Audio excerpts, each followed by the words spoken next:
Dr. Anthony Chaffee, thanks very much for coming on. You go back to eating what humans were eating during an ice age in the Arctic Circle, and all of a sudden people's health issues are going away. Their diabetes goes away, their autoimmunity goes away. All these sorts of things are massively improving people's health. It is mind-blowing. Meat is good for you. It gives you all the things you need. Dr. Anthony Chaffee is an American medical doctor and neurosurgical registrar in Australia. Who, over a span of 20-plus years, has researched the optimal nutrition for human performance and health. So we are literally made out of cholesterol. Our hormones are made out of cholesterol. Our brain is largely made out of cholesterol. Every cell in our body is made out of cholesterol. How is it that cholesterol is somehow bad for us? My LDL is 177. That means you're going to live longer, right? Studies show the higher LDL means you live longer. You have to have mushrooms because it has anti-VEGF and that's an anti-carcinogen and it's good against cancer. And I was like, yeah, but it has carcinogens in it. And also I don't have cancer. So why am I taking anti-VEGF, which is a chemotherapy agent? What would your sort of shotgun approach for people that on a typical Western diet with a lot of processed food, what would their steps be? So my rule for myself and anybody who wants to do this, is, I think as well as they can, is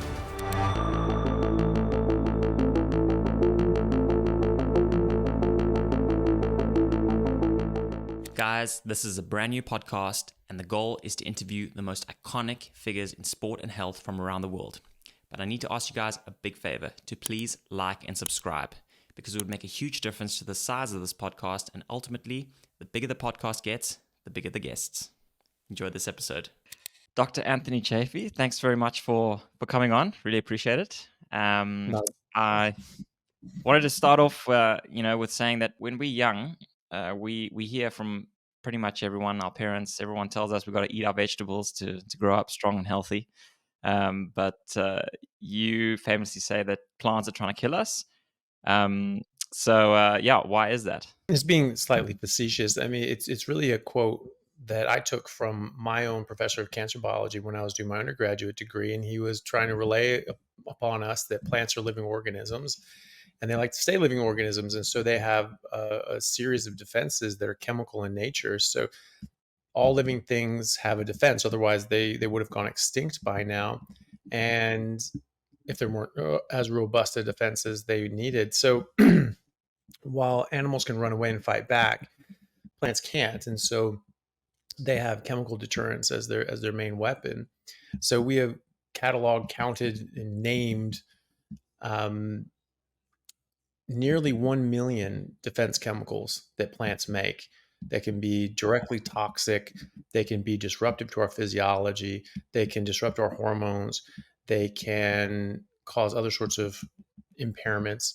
They can disrupt the digestion and absorption of other nutrients, and so on and so on and so on. So there are quite a lot of robust defenses that plants have. Now, a plant is trying to kill you in the same regard as a moose or a bison is trying to kill you.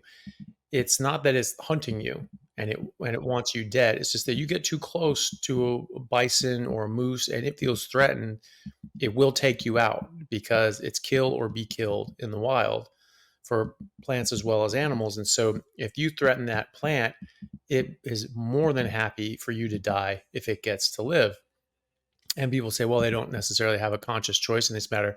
Not necessarily the case. More and more botanists are coming out now saying that plants are actually quite sentient, and they have a nervous system that relays and responds to injuries and attacks and different sorts of stimuli, very similar to our central nervous system. So they don't have a centralized nervous system or a brain, but their entire body acts like a central nervous system. So they don't have a brain, they act like a brain.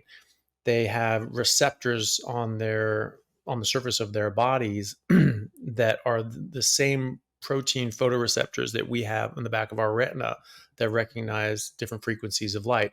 So that while they don't have eyes, they are eyes, and they can actually see around them. They speak to each other. They communicate through their roots, through vibrations, through chemical signals sent through the air. And they're actually quite sophisticated in a lot of ways. In fact, some botanists are saying that they display features that denote personhood and individuality, which is pretty remarkable. So these plants are like every other living thing, and they have to defend themselves, and they have to defend themselves in robust nature. Think about it this way: latex. We use latex gloves in medicine all the time. Latex is, and a lot of things we use in medicine are from plants. A lot of them are toxins that we find is helpful in certain cases. Penicillin, that's a toxin that's made from mold that kills bacteria, right? So there's this constant war in nature, and we use that to our advantage in certain circumstances. So latex is actually a sap that's secreted from certain plants, and it's when they're sort of crushed and chewed that they start releasing this really thick, sticky sap with latex in it. And what happens is when the animal is eating that plant and it releases all this latex, it actually glues their mouth shut. And so, it's a pretty elegant way to stop something from eating you is gluing its mouth shut. But the reality is that that animal typically can't get its mouth unglued. And so they die and they starve slowly to death over the course of the next couple of weeks, or they get taken out by something else. So the plant really has no problem with you dying if it gets to live. And in fact, the majority of plants on Earth will kill you if you eat them, even in small quantities. And there are some plants that if you just get too close to them and breathe in the chemicals that they're exuding in a defensive nature around them, you can die just from inhaling the chemicals that they exude. There's a garden in England, and on the gates it says, beware, these plants can kill. And there are plants, of that nature that you get too close to them and disturb them, and they can actually kill you. And in fact, I think one of their head groundskeepers actually did die. Maybe a couple other people who work there have died as well by getting too close to these plants and breathing in their fumes. So, it's not that they're actively hunting us and trying to kill us, but they're trying to defend themselves just like everything else. And if that means that you have to die so they get to live, so be it. They're more than happy to do it. Just like if you get too close to a moose, it will stomp you out because it's not trying to eat you, but it's trying to make sure that you don't eat it. It's quite incredible, actually, because I think that's not what the majority of people think when they think of plants as it is living, but they don't really think of it the same way they would think of an animal, Yeah, no, they don't. But we for a long time didn't think that animals felt pain and that we could abuse them and do anything we wanted to them because they didn't feel pain like we did, so it didn't count. You could be nasty and horrible to them. Obviously, that's not the case. They just because they can't scream out in English, "Hey, that hurts," you can still see them yelling and screaming. So plants yell and scream in a different way, but they do yell. And in fact, there are papers that have been published that are just called, plants scream, and they can scream out chemical signals, screaming to other plants that they're being attacked, that they're being killed, and to defend themselves, like, hey, we're being attacked, defend yourselves. They send signals through their roots to other plants. They send vibrational signals to other plants, and those other plants around them start responding and start upregulating more and more toxins. So this is a good reason why people will tend to, well, it's the folk wisdom you may have been taught by your mother or parent or something like that, that when you're looking for produce, if it has like signs of like an insect biting it or burrowing in, even if that insect is gone, you don't eat that one, that one's bad. Well, why is it bad? Is there bacteria on it? Is it infected? No, what it is that insect started eating that, and the plant started defending itself, started making more and more toxins to drive that away. And that's why it didn't get completely eaten. It just had a chunk of it bitten out, and then it got too toxic and it started tasting horrible. And so the bug took off and went somewhere else. But that means that that's upregulated a lot of those toxins. And so that can be more harmful if you eat something that has a blemish or has, like fungus started attacking it or something like that as well. So it's not, the information is out there. It's just, how we're gathering this information is generally through hearsay and propaganda. It's plants are great for you, meat's going to kill you, saturated fat's going to give you a heart attack, and so you have to eat anything else by definition is therefore good for you as long as it doesn't have saturated fat and it's not from an animal. And that's sort of what's been going on for the last 40 years, and it's just complete rubbish. Just because something is, is something different. If you're calling one thing bad for you, just being something else doesn't necessarily make it good for you. It just means it's not that one thing. So even if something didn't contain saturated fat, if saturated fat were bad for you, which it is not, just because something didn't have saturated fat doesn't mean it's de facto good for you. But that is exactly the argument that was made. And so these fruits and vegetables didn't have saturated fat. And so then they said, okay, yeah, they're all good for you. The only thing people started avoiding was saturated fat. So, it's not an education. Like, that's not what botany teaches us. That's not what biology teaches us. That's not what the hard sciences show. The hard sciences show that plants and animals are in an evolutionary arms race. Plants becoming more and more toxic, so less and less animals can eat them so they can survive and thrive. And animals becoming more and more adapted to specific toxins in specific plants so they can eat that plant and survive and thrive. And this is why out of the 400,000 plants in the world, most of them will kill you. And in fact, most plants will kill most animals, even herbivores, because herbivores have to be specially adapted to the plants that they eat as well. And so while a koala eats eucalyptus and almost nothing else eats eucalyptus because they're so toxic, koalas don't eat anything else because those other things would be toxic to a koala. And so we eat avocados and grapes, but avocados and grapes will kill cats and dogs because they have less defenses towards the toxins in grapes and avocados. And obviously grapes and avocados do have toxins, or else they wouldn't kill dogs and cats. Chocolate, same thing, that can be toxic to dogs at certain levels. And there's reasons for that. It disrupts their physiology in certain ways that will result in death. And we forget this fact, and we forget the fact that these things have toxins, and that we have not been exposed to these toxins for really more than 10,000 years in any meaningful way. And that more, native populations that have more recently turned to a post-agricultural way of eating in the last 100, 150 years, like Native Americans, the indigenous Australians, several populations in sub-Saharan Africa, etc., the Inuit, that these peoples were largely hunter-gatherers, mostly hunters. They gathered if the hunt wasn't successful, and if they could get meat, they ate meat. Plants were a backup, a sort of a starvation of food, and if they had to, by and large. And now they're, as in a post-agricultural society, they get far more sick than people of Western descent who have been exposed to agriculture for 10,000 years or so. And that's really telling. We've had, Europeans and others have had about 10,000 years to be exposed to these plant toxins and start to try to get a bit of a defense against them.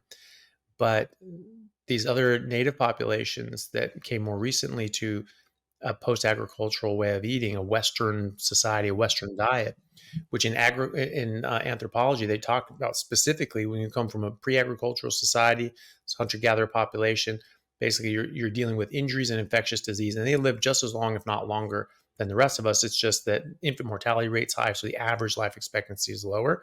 But how long people live before they die of old age is as long or longer than people in the West, and they don't get these chronic diseases. But when they move to civilized so-called societies, these post-agricultural societies, Western societies, all of a sudden there's a massive shift in what they get afflicted with. And it's now not predominantly infectious disease and injuries like it would have mostly been in the 17 and 1800s for us, but it's chronic disease. That's the major burden of disease. And that's the major burden of disease around the world. 90% of deaths in the Western world are from chronic diseases. 74% of deaths around the world are from chronic diseases. So this is, this is a major, major issue. And I think that it is very clear that this is nearly exclusively caused by eating a species inappropriate diet, a biologically inappropriate diet. We need to go back to what certainly getting rid of processed food, but even before processed food, people were still getting these these different sorts of diseases at much, much lower rates. And they called them diseases of the West because only Westerners got them. Only people in post-agricultural societies got them. But then when pre-agricultural societies like the Native Americans, etc., shifted to a post-agricultural society, then they all started getting them, and at much higher rates. So I think that's very cut and dry. And then when you move back and you start eating to our biological design, the way that humans have been eating since humans have been humans, humans have been apex predators for at least 2 million years, if not longer. We have very clear evidence that humans have been thriving in the Arctic Circle during the ice ages at a time when the Great Plains in America, in North America, were under a mile-high block of ice. And you're talking about 2,000 miles north of that. What exactly is there to eat besides animals, right? I mean, nothing's growing. Sure, not growing wheat. We only turned to agriculture about 10,000 years ago. And we know that because we only started producing things like amylase, which is a enzyme that breaks down plant starches into a constituent glucose molecules. That only hit the genome about 10,000 years ago. It's very, very recent. And then in these agricultural societies, it spread very widely, but not in the other societies that did not go to agriculture at that time. And then as populations shifted to agriculture, they started picking up this trait for production of amylase. So that's very clear to me. You go back to eating what humans were eating during an ice age in the Arctic Circle, and all of a sudden people's health issues are going away. Their diabetes goes away, their autoimmunity goes away, and hypertension, high blood pressure starts going away. Start putting on muscle, they lose fat. Their Alzheimer's starts to improve, or they never form it in the first place. All these sorts of things are massively improving people's health, and it's such a simple thing. And we see it, this cause and effect relationship, when people are eating the way humans have always been eating, or even close to that, they don't get these diseases. And then they shift to a post-agricultural modern society way of eating, and they get these diseases of civilization as described in anthropology textbooks. And then you go back and eat, a traditional way, it goes away for all populations. So to me, it's probably one of the most obvious things that exists on this earth. It is crazy to me with diet that it's seen as healthy to have all this processed food, and now there's this movement that meat is bad, and the plant-based diet and this and that. And it's fine to have a processed burger that tastes like beef, but it's nothing to do with beef. Now that is considered healthy, but to have a steak is not. And it's just like mind-boggling to me that people believe this. And if you think about, as you said, like thinking about what our ancestors must have eaten, surely that must be the best way to eat. I mean, animals don't get, unless they're our pets, animals don't get diabetes and things like that. They know what to do. People were born with the right sort of instincts, but we've messed that up over the last however many 100 years. Well, and that's a great point too, because it's our domesticated pets that get the exact same diseases that we get. The only animals on Earth that get these diseases are humans and the animals that eat human food, right? And in fact, vets now are saying that there's this massive increase in the rates of so-called human diseases, which are just the diseases of civilization, in the pet populations. And of course, that only happens when you feed them kibble and other sorts of man-made foods instead of just feeding them what they're supposed to eat. Dogs and cats are known carnivores, and we're giving them grain and plant-based kibble because it makes these companies a lot of money. We worry about processed foods, but then we don't realize that pet food, dog and cat food, is largely owned by the processed food manufacturers like Mars bars. They make dog and cat food, and they call it like, sexy names like, ooh, science diet. Ooh, science told us, put this exactly what should eat. Science tells us that dogs should eat meat. Science tells us that cats have to eat meat. So this is it's marketing. They're calling it science, like, ooh, this is the best. A bone with meat on it, that's the best. and that's obvious, an animal that they just caught and are eating, that is the best, obviously. You can't mimic that with grains and plants because A, they don't have the same nutrition, and B, they have a lot of toxic elements that cause harm. That's all there is to it. Wolves in the wild, when eating their natural diet, are in ketosis. They do not eat carbohydrates. Lions in the wild are in ketosis. They have tested this. And of course they would be. They're not eating carbohydrates, they're getting fat and protein. So why would we think putting a dog or a cat on a heavily carbohydrate rich diet, spiking their insulin and taking them out of ketosis would be a good idea? Obviously, it's very unlikely to do that. There's an immutable law in biology, is that of adaptation. What a species has been adapting to and exposed to the longest is what is they are best equipped to deal with. And humans have been eating meat for literally millions of years, multiple millions of years. We've been apex predators for over 2 million years. That's what all the best evidence shows. And apex predators, by definition, are carnivores. And then you look at felines and canines, and they've been carnivores for far longer than that. And we're saying, no, this plant, aka wheat or corn or soy, that is a human construction that did not exist in nature before we bred it and created it. No, that's the ideal food stuff for all of the above. That doesn't make any sense. We haven't been adapting to this at all for any length of time. 10,000 years is a blink of the eye in regards to just human existence. If we're talking about the entire existence of the human species, it's literally just a fraction of our existence. There was some sort of analogy. Someone said, if you had an entire like football field, 100-meter field, and that was all of human existence, we would have been eating meat all the way up until like the last centimeter, and that's agriculture. And now it's like 2 blades of grass, and like that's it. That's the only time we've actually been eating plants. The rest of the time we've just been eating meat. So we're heavily adapted to eating meat. We know that that's not harmful. There are no toxic elements in meat. The saturated fat does not cause heart disease. That is a pure con, because that was pushed by the mostly the sugar manufacturers and processed food companies, and potentially the tobacco companies as well, who then bought up most of these food companies in the 80s. They pushed that because they needed to protect their own investment in their processed food and garbage that they were selling, because that was very likely to be the cause of cardiovascular disease. So they needed to pick a scapegoat, and they just dumped money behind it and paid off some of the most prominent professors and researchers in the world from Harvard and elsewhere to lie and say this stuff. And one of those professors was named head of the USDA, and he was he was the one who authored and published the USDA declaration in the late 70s, saying that cholesterol causes heart disease, saturated fat increases cholesterol, stop eating both, this is going to kill you. And we still listen to this nonsense, even though it's in direct contravention of the published data and evidence. So much so that the U.S.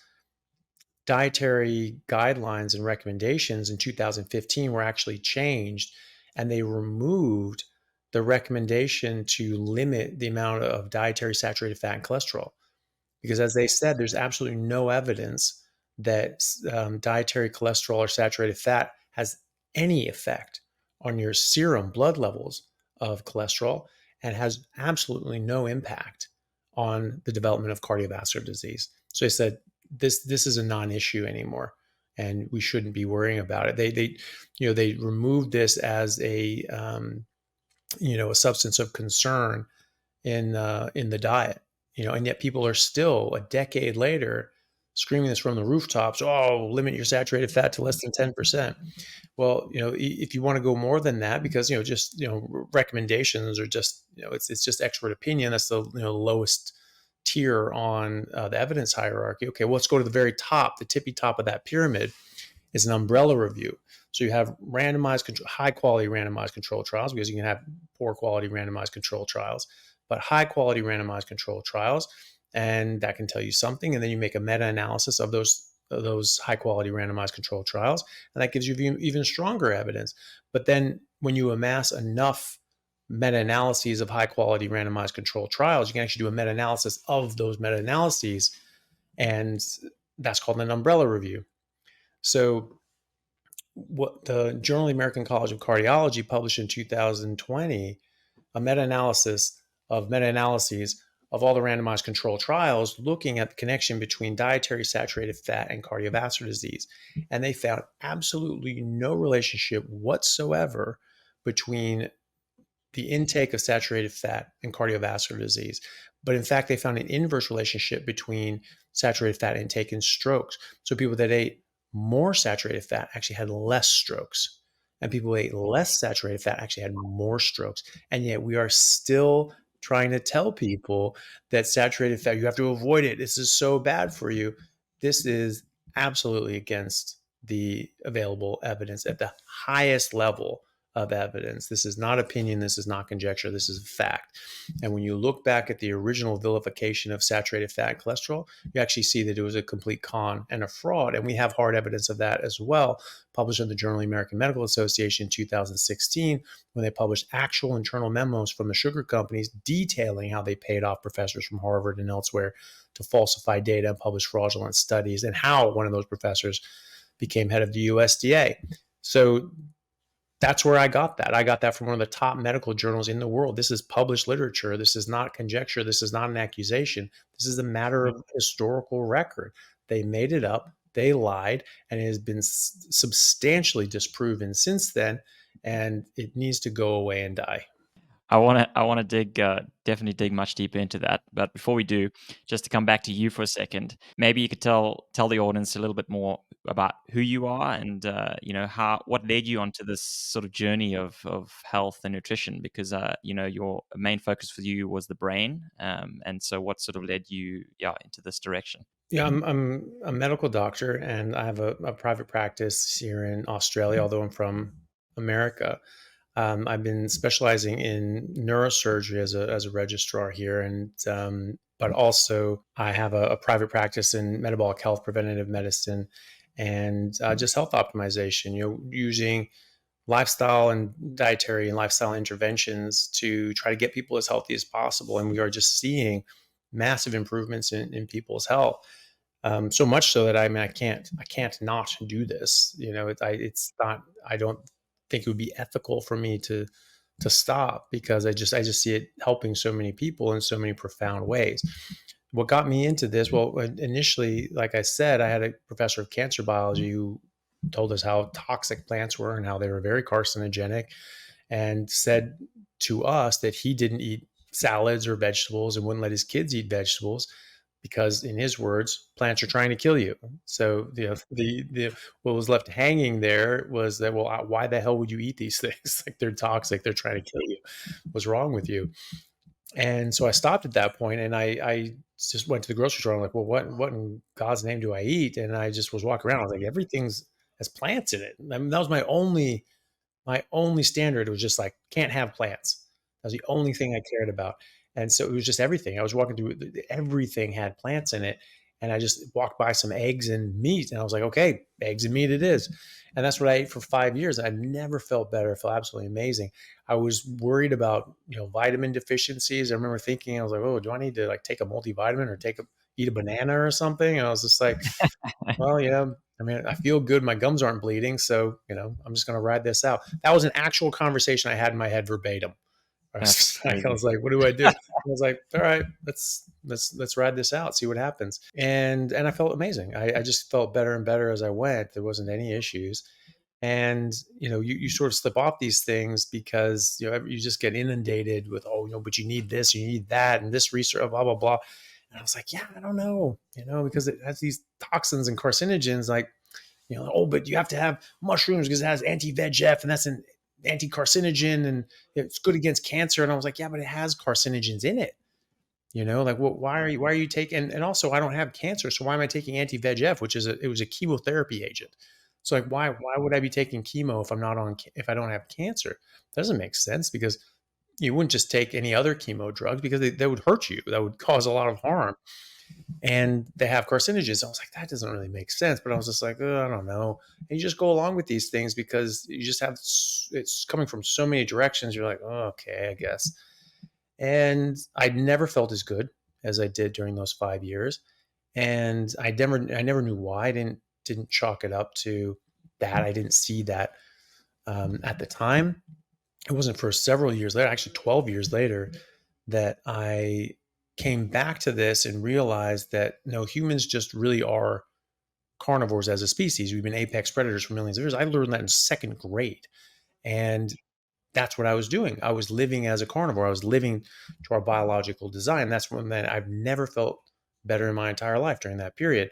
And so I said, that's what I was doing. I've never been able to figure it out. That's what it was. I just chalked it up to age. I just, at 25, I felt like a superhero. At 25 and a half, I did not. And I couldn't figure out what happened. And then I did at 38, finally, but I guess better late than never. And I just So cut out. you'd gone back to non-carnivore at that point. Yeah, I just sort of went back to just mostly eating meat because that was always what I preferred anyway, but just adding in some salads, salads or veggies or something like that. Never really ate much fruit, but yeah, a bit here and there, but yeah, mostly like salads and meat. I wasn't really a big bread guy. Every now and then, if it was like easy, like when I was studying for the MCATs, it was just easy to get a whole bunch of like whole wheat pasta, and I just boil it up real quick and have a whole big thing of pasta and just eat that real quick, and then study for the afternoon. And I never really realized it, but I would pass out like a couple hours later. I would just get exhausted, and I passed out on the couch and sleep for 2 hours, and then wake up and keep studying. And like that was this this carb coma that I would go into after I ate pasta. Because you actually get that because you eat these carbohydrates. Carbohydrates at past a certain level are actually directly toxic to your body. This is what kills diabetics, is the toxic nature of carbohydrates past a certain point. And so your body is trying to protect you by detoxifying this. So your body responds to glucose past a certain level as a toxin and responds to it by detoxifying it, which is how you know it's a toxin. And so insulin goes up, it stays up, and then blood sugar drops down. You get what's called reactive hypoglycemia. And you just get tired and your blood sugar drops, and you just take a nap if you can, or you have to just, suffer and drink a bunch of coffee if you can't. And, looking back, that's what it was. But yeah, I switched back to, I've always eaten very clean. I never ate junk food. I'd have pizza once every few years, maybe. I mean, it was just never something that was a major part of my diet. We always cooked all our meals. My mom cooked every meal at home, apart from like cereal in the mornings. And when I was an adult, I did the same. And most of that was meat, and I would have some other stuff with it because you're supposed to have other stuff with it. And that was pretty much it. And so I went back to a very clean, whole food, mostly meat, probably ketogenic most of the time because I just didn't buy a bunch of bread and eat carbs all that much. Sort of diet with a bunch of like clean veggies. I mean, like on paper, you'd think that was a really, really healthy diet, and it's a lot healthier than a lot of other people. But I felt 1,000 times better at 38 when I just dropped the veggies and started eating a lot more fatty meat. I felt like I was 22 again. And I started performing like I was 22 again. I actually went out and started playing rugby again and just was right back into it and felt amazing, even though I was insanely out of shape. I hadn't played rugby in 3 years, a full season in 3 years anyway. And just felt amazing and was able to compete at a high level again. And actually go back and start playing professionally again in Seattle. My team in Seattle that I grew up playing with, they had gone fully professional at that point with the start of the MLR, the Major League Rugby. And so that was the first season. I was like, I really want to play in this season. And I was back and feeling great and getting back in shape. Unfortunately, I had a knee injury, but it was just, I felt absolutely incredible from a fitness health point of view. There's no issues there. And then at that point, I really started getting really interested in this concept and how much better I was feeling. And I started really digging into the literature and trying to find out as much as I could. And I realized that there was this massive body of medical and biological, physiological literature out there that you never get taught in medical school or residency. It's just completely outside the scope of teaching there. And the reality is because it's, the curriculum is largely dictated by the food and drug companies. We're the major sponsors of these institutions. Unfortunately, they're also the major sponsors of the scientific journals, which I actually found out recently, and they actually can block out and say who gets published where, or even gets reviewed to publish a paper, because they don't want things going against their product. And so they can say, hey, we're going to pull funding if you look at that paper. And so people are finding it actually very difficult, like some of the top professors from MIT, like Professor Stephanie Seneff. She went to MIT for undergrad and grad school, PhD there in computer science, right? So she's smart cookie, right? And top 1% of the top 1%. And she has been a professor at MIT ever since. So she's been a tenured professor in computer science for 40 years or so. And then she started doing, biological studies and studying glyphosate and its effects on human health. And she was saying that it's actually very difficult to get published, even as a 40-year tenured professor at MIT, because of this issue, that they just have this block and stranglehold even on the scientific medical or scientific journals. And so there are papers out there, though. There are thousands upon thousands upon thousands of papers out there and studies show randomized controlled trials, large scale human subjects, that show massive improvements to human health and reversal of many diseases. And it's, begs the question, why isn't this taught in medical school? And that is a legitimate question, because this works better than drugs in a lot of cases. And so, it's a direct competition with these drug companies, and they're the ones who help dictate the curriculum. But the data is there. It's just that people don't realize it. They think, well, if it was fit to print, then I would have been taught it in medical school or residency. And if it wasn't taught to me there, that means it doesn't exist. And so you talk to them, so, well, there's no evidence to show that diet has anything to do with disease or condition X. And what that really means is that they have no idea. They just haven't looked, because a lot of the time it is there. And so, a good thing to do is say, you ask them about that. No, there's no evidence for that. And that question is like, have you looked? Because actually there is a lot of evidence. It's just not spoon fed to us. And so that's sort of been my crusade here for the last several years, is trying to get this information out to the mainstream. I've obviously seen its direct effect on my life, my family's life, and now my patient's life.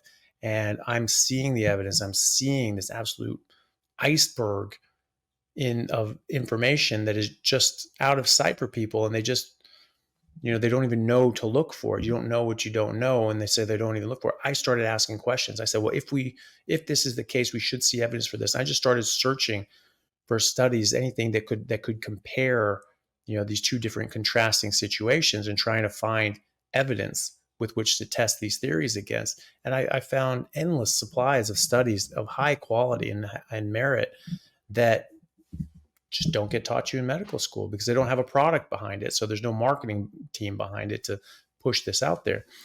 And so now, putting this into practice and having treated hundreds of patients, if not thousands of patients directly in my clinic, in my practice, I've seen massive improvements. I mean, things that just are right now considered incurable. They cannot be treated. They cannot be cured. They can only treat the symptoms. No, you can cure it if you know what's causing it. You just have to, you have to address the root cause. And so that's what I've been doing. And I've been putting this out there for free online, telling people, showing people the evidence, and showing them people who have healed different things. And then you look in the comments, you'll see hundreds, if not thousands of people saying, that was me. I did that a few years ago. I'm going through it now. I'm coming off my medications, all these other sorts of things. A theory is only good as what it's able to predict. And so it's, it's a bit telling when people go on a carnivore diet and the the benefits that they receive are exactly what are laid out every time and time again. You get this very clear progression and improvement.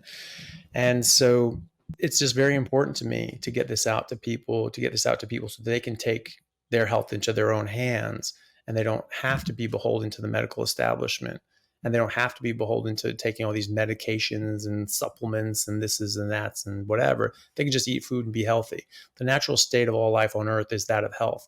And we are the most successful species that has ever walked the earth. And so we should be the healthiest and most robust species on earth, and yet we're the sickest. Okay, so that's not genetic. That's not part of our species. That's not inbuilt in us. That's happening to us. And we're seeing this in real time. Every decade, we're getting more and more sick. And so obviously that's environmental.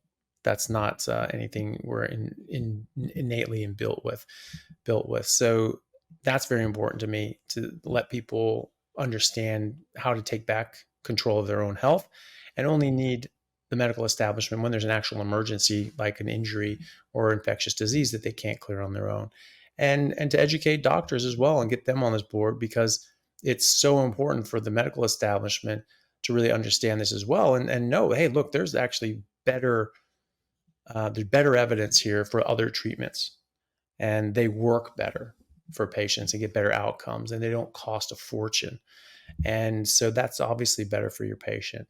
And the more doctors that come across this, that I speak to, or that see it for themselves, the more people that are on board with this, because the evidence is absolutely there, and they're seeing this as well. It's not just me. It's not just a few others. This is tens of thousands of doctors around the world at this point. It is mind blowing, that there is very little, if any, focus on nutrition in medical school. I know a few people personally that have recently finished their medical training, and they said they they did almost nothing about nutrition. And even modern doctors now, my family doctor, when I mentioned something about carnivore or something, they looked at me like, that's not a good idea, and watch your saturated fat. And but the marketing and propaganda is just, it's incredible how powerful it is. And I mean, even with something like alcohol, I mean, I don't drink, and if you go out with friends and I say, no, I just want to have some water, people look at you like you're weird. They're like, what is wrong with you? Or they think that you've been an alcoholic. There must be some reason why you're not drinking. But if you went out and you told people, oh, I don't drink water, I just drink juice and alcohol and go out and drink, but I don't drink water, I don't like water, they wouldn't give it a second thought. They'd be, oh, okay, that's fine. So that's considered normal. But if you tell people you want to drink water, then it's not normal. I mean, it's so backwards. And yeah, with the nutrition and supplements, I mean, that also to me doesn't make sense, that saying that meat is bad, but yet you can get everything you need from meat. And if you're on a plant-based diet, you need to supplement. So why would a diet where you need to supplement be better than a diet where you don't need to supplement? I mean, I don't know. I mean, just from a logical point of view, I'm not a doctor myself, but that just makes a lot of sense to me. Yeah. Well, you're not a doctor, but you have a brain. And so you can think and see what's in front of you, and you don't need to be a doctor to have common sense. And, in fact, a lot of doctors are probably lacking in that regard. So, common sense, unfortunately, is not all that common anymore. They used to say, like, wisdom from the mouth of babes. What does that mean? That just means, a kid that's just looking at the world fresh and going like, that doesn't make sense. What the hell are you talking about? And that's what we need to get back to, because we've been taught how to think and what to think, or sorry, they were taught what to think as opposed to how to think, and they've pigeonholed our brains to just do what we're told. So, we don't actually know how to think critically and look at something and go, wait, hold on a second, that doesn't make any sense. That doesn't pass the smell test. Because you're right. If a diet is lacking in nutrients, if you have to supplement, then by definition, your diet is deficient, right? That's a definition in terms. Well, it could be soil, whatever. it's deficient. You're not getting the nutrients that you require. Now you may have a malabsorption issue, but if your diet just on its face cannot provide certain nutrients like B12 or D3 or K2 or DHA or EPA or retinol, or the list goes on, then that is a deficient diet. That is not an appropriate diet. And obviously it's not our evolved diet, because we would die, right? And meat has absolutely everything we need in the proportion that we need it. How do we know that? Because there are people that eat meat exclusively and nothing else, generation after generation after generation, in societies alive right now that have absolutely no issues. And if you're deficient by 1% in only one nutrient, you cannot do that. You cannot live generation after generation after generation. You will die out. And so obviously that's not the case. I actually find that it's better that doctors aren't taught nutrition, because we'd be taught the wrong nutrition, right? We're taught a whole bunch of plant-based nonsense and just reinforce this. It would be exactly the same. I mean, it's not like it's any different. It's not like nutritionists are coming out going like, "Oh my God, no, we should all be carnivores." They're all saying we should be vegan, because that's what they're getting taught, right? And so you have a nutritionist who's promoting a diet that is lacking in basic essential nutrients. It's in the name, nutritionist, nutrients. You need nutrients, right? And yet these different nutritional bodies are pushing plant-based vegan diets. But why are they doing that? Because they're heavily funded by the plant-based processed food industry, like Kellogg's, like Sanitarium, like Nestle, like Coca-Cola and Pepsi, et cetera, et cetera, et cetera. So that's who pays these people, and that's who pulls their strings. And that's why you'll see them pushing a plant-based diet, because these processed food companies make massive, massive profits off of their plant-based products. So ready-made meals, all these other sorts of things, but just junk food too, potato chips, etc. And they know that statistically, when people go vegan, they don't all go to like fresh quinoa salads and sprouted alfalfa. No, they eat junk food. They eat potato chips and Oreo cookies, which are vegan, by the way. And so, it's just marketing and propaganda. They're trying to push their product. They're trying to sell more of this garbage.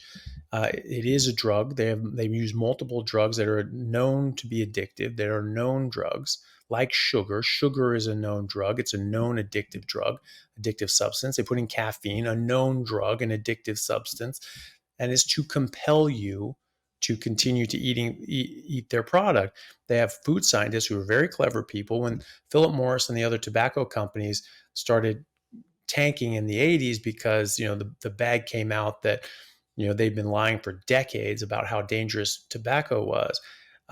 They were the largest companies on earth. They were the largest, most wealthy companies on earth. So I said, okay, well, we need to diversify now.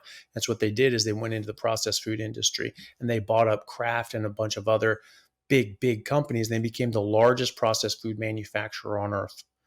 And they moved these thousands of scientists from the tobacco industry over to the food industry.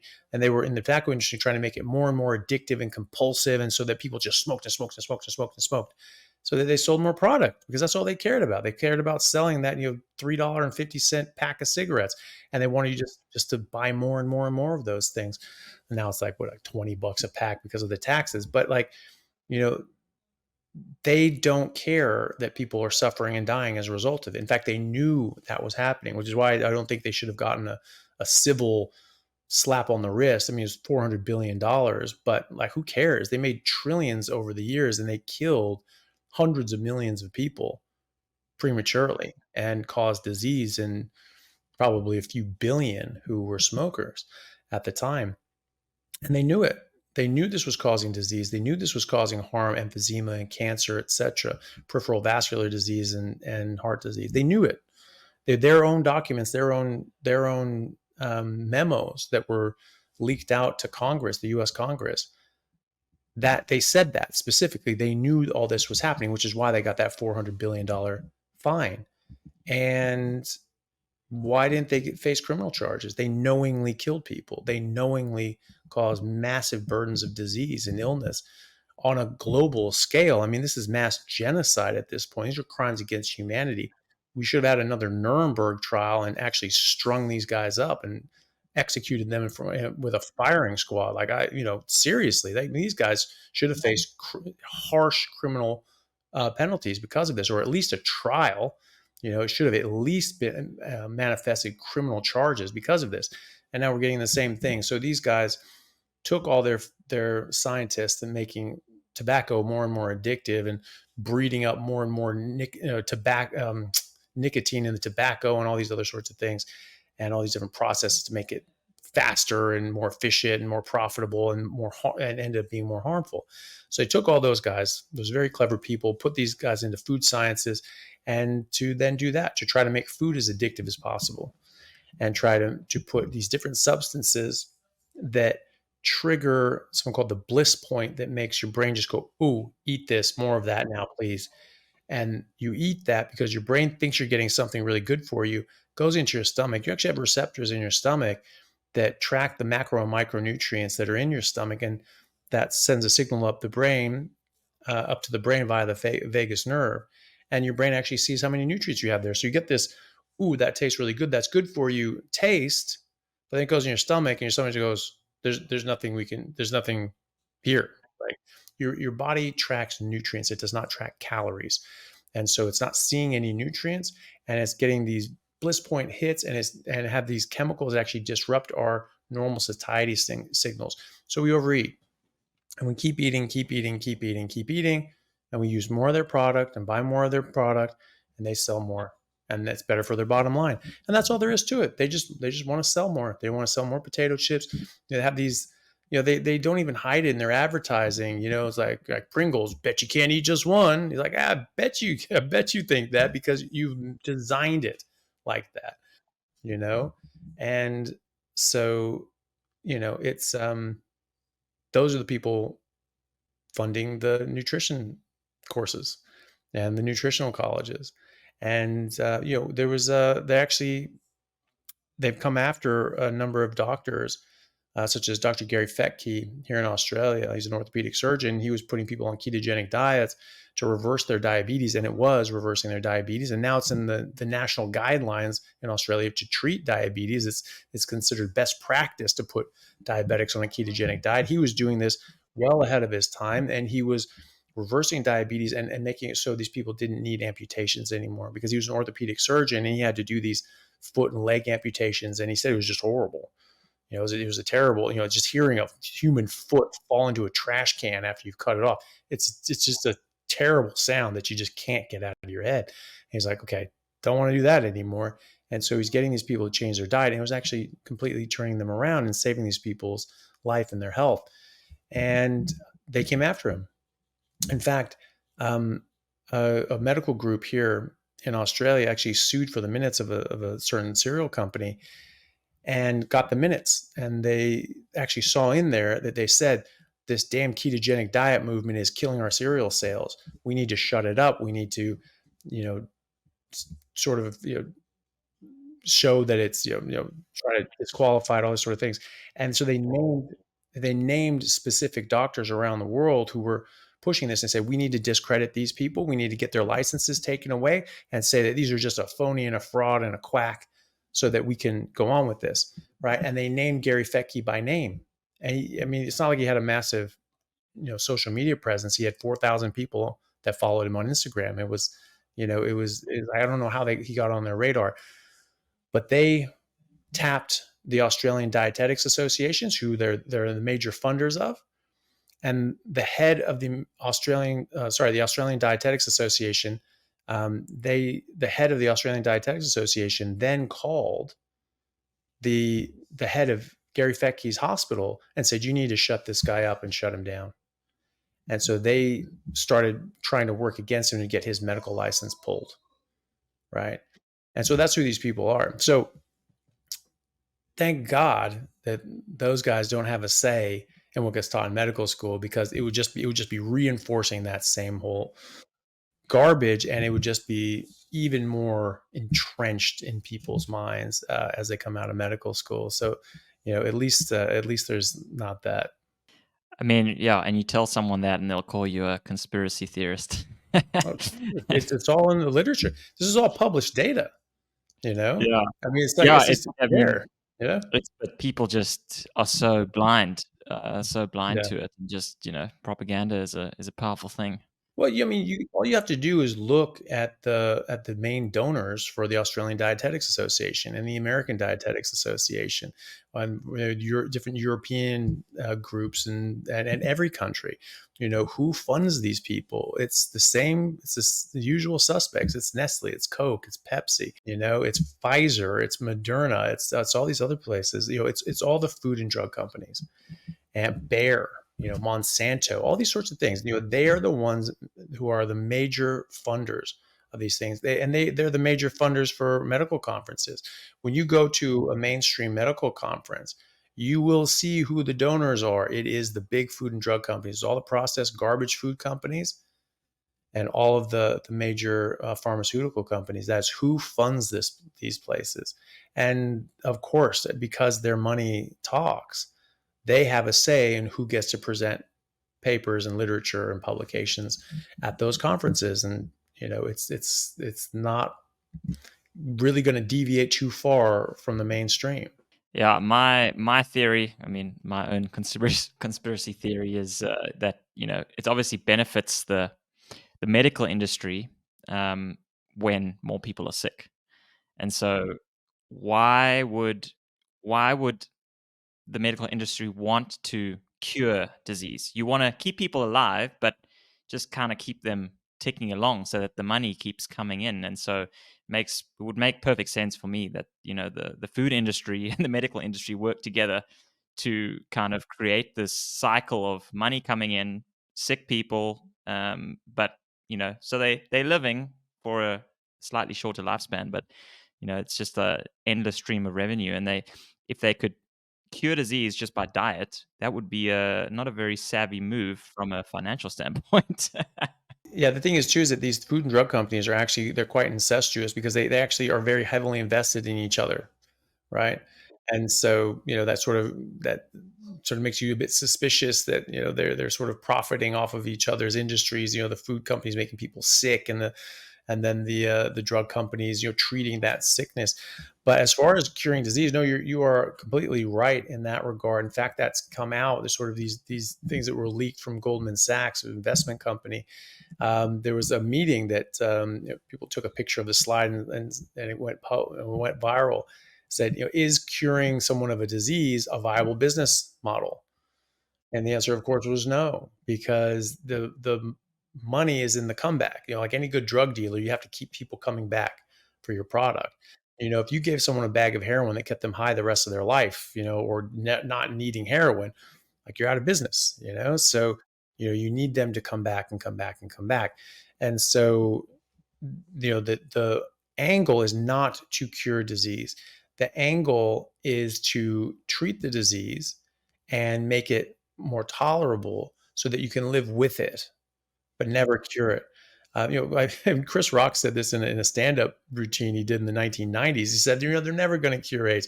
What was the last thing doctors cured? Polio, and like they're not curing this because the money's in the return customer and coming back. The money's in the treatment, not in the cure. And so they're never going to cure AIDS. They're never going to cure these other things because they're still pissed at all the money they lost from polio. And he said, it's like the car industry. We have spaceships that are like circling around Jupiter and going into the outer orbits of this galaxy or the solar system and trying to go beyond. And it's like, you're telling me that we can't make a Cadillac whose bumper doesn't fall off? Like, you're kidding me. So like they can, but they won't do it because they make more money if you come back with a problem, buy a new car, and get your bumper fixed. And so that's the thing. There's, I think it was called Gilead. I remember this. There was a company I think I was an intern back in like 2013. Pretty sure I was an intern. I'm pretty sure it was Gilead. They came out with this drug that it was actually a cure for hepatitis C, which you've only been able to treat. It's just like it's incurable up until then. And then all of a sudden they had this cure that was coming out. And I remember reading about that. I was just like, oh, that's probably a good company to invest in because it's as a cure for hepatitis C. And like, there's a lot of people with hepatitis C. So this is a big deal. And they actually got in trouble by like Goldman Sachs. And then they actually, these documents got leaked. I'm pretty sure it was Goldman Sachs. And they actually excoriated them and say, hey, this is not what we want. You messed up here. You don't want a cure. We don't want to cure these things, because now you're screwed up, because we had treatments that just go on for decades, and then you have to treat these people forever. If you cure them, that's it. It's done. So you shouldn't have done that. You shouldn't look for cures. You should look for treatment. And that of course is completely antithetical to the actual medical establishment, the actual, doctors and researchers who are actually trying to better human health. This is a very ghoulish, predatory sort of behavior that has absolutely no business being a part of the medical establishment, but we need to recognize that is their motivation, right? And so that's their motivation. Fine. We don't look to them for cures. We know they are not going to try to find a cure. So we need to find a cure. We need to look into these things. And so that's just fine. That's just information that we need. But, we can't let these people dictate the medical establishment, the medical sciences, and the medical, and the medical education, because they are very conflicted. They have a serious conflict of interest because they want disease to perpetuate so that they can just treat it and make massive amounts of money. They don't want to cure these things. So they should have absolutely no say in the curriculum of medical schools. I mean, Jesus, that is just so backwards to have that. I was speaking to a cardiologist this weekend, and he was saying that, drug companies are not even bothering them anymore about prescribing statins because they're off patent, right?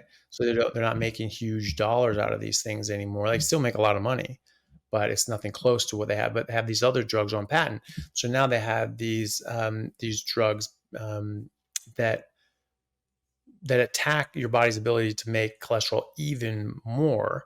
And that's what statins do too. But these are the new drug and they're on patent. So that's what you got to push out. And the only reason they're pushing these out is, the next big thing, even though they do relatively similar things as statins, it's just because they're on patent and they're really expensive, right? And so that's why they're super important and good and wonderful. But they do aggressively lower your body's ability to make cholesterol. You need cholesterol. Your body's made out of cholesterol. I learned that in 8th grade. I remember seeing that in a textbook in my biology class, that the lipid bilayer that makes up the cell membrane in our bodies is a lipid bilayer of cholesterol molecules. So we are literally made out of cholesterol. Our hormones are made out of cholesterol. Our brain is largely made out of cholesterol. Every cell in our body is made out of cholesterol. Bile is made out of cholesterol. Different molecules that communicate in between different cells are made out of cholesterol. So how is it that cholesterol is somehow bad for us? How is it that our own natural production of cholesterol is somehow an inbuilt flaw, design flaw that is just going to kill us, right? That's what they're arguing. And it is an absurd statement just on its face, even without looking at the evidence, and the evidence is robustly against them. But now they're saying, this is my cardiologist colleague was saying, that now they're trying to push for lower and lower and lower LDL targets, saying, no, you have to even get it basically, less than a half of what we say now you should get it under, because these new drugs can really lower the hell out of your cholesterol. And he's saying that they're telling us to lower these things past the point of physiology. Like no one would ever be physiologically at these low levels, but they're saying, no, that's even better because your body is just built wrong. And, just nature is just screwed up, and we're actually just these flawed entities. And that you need these drugs. And, oh, thank goodness they came around to make these drugs, because we're all just dropping like flies before they showed up. And they want you to lower your cholesterol even further. They're talking about lowering the blood pressure targets as well, trying to get that down to 115, 110, Well, because you sign up, another, 30% of the population who needs blood pressure medication, right? So now you've got, another, 400 million people that are, paying for your drugs, So this is drug dealer 101. You just get people hooked, get them addicted, get them stuck, and get them dependent on your poison so that you can keep making money. I think it would be a cool exercise. You're talking a lot about cholesterol and the blood work and stuff there, and obviously with the carnivore diet, there's been a lot of pushback with saturated fat, LDL, as you mentioned. Oh, what could be cool? I just had a blood test done about 10 days ago, and I'm not a carnivore, so I just put that out there. But I would say I avoid processed food. Obviously, I do a lot of sport. I do eat fruit. I would say that's majority of the carbs that I have. But yeah, maybe you could elaborate on some of the levels because my doctor was not unhappy, but there are some things which I was concerned a bit with potentially. So I do, obviously, as I mentioned before, I do quite a bit of intermittent fasting. I did a 3-day fast as well, which was quite tough the first time. But actually, yeah, surprisingly, it gets better as you move along. But my fasting insulin was 1.8. So that was really low. My ApoB was 112, which I know Peter Attia has said quite a lot of, spoken a lot about ApoB and how saturated fat increases that, and then the risk to heart disease. I don't know. What's your take on ApoB? Now, look, there have never in the entire history of human existence ever been experimental trial that was capable of showing a cause and effect relationship like a randomized control trial that has ever shown a cause and effect relationship between any form of cholesterol and cardiovascular disease. None. Not ApoB, not total cholesterol, not LDL, not SDLDL, not any of the different subfractions of LDL, nothing. And so you cannot say that there's a cause and effect relationship between these things.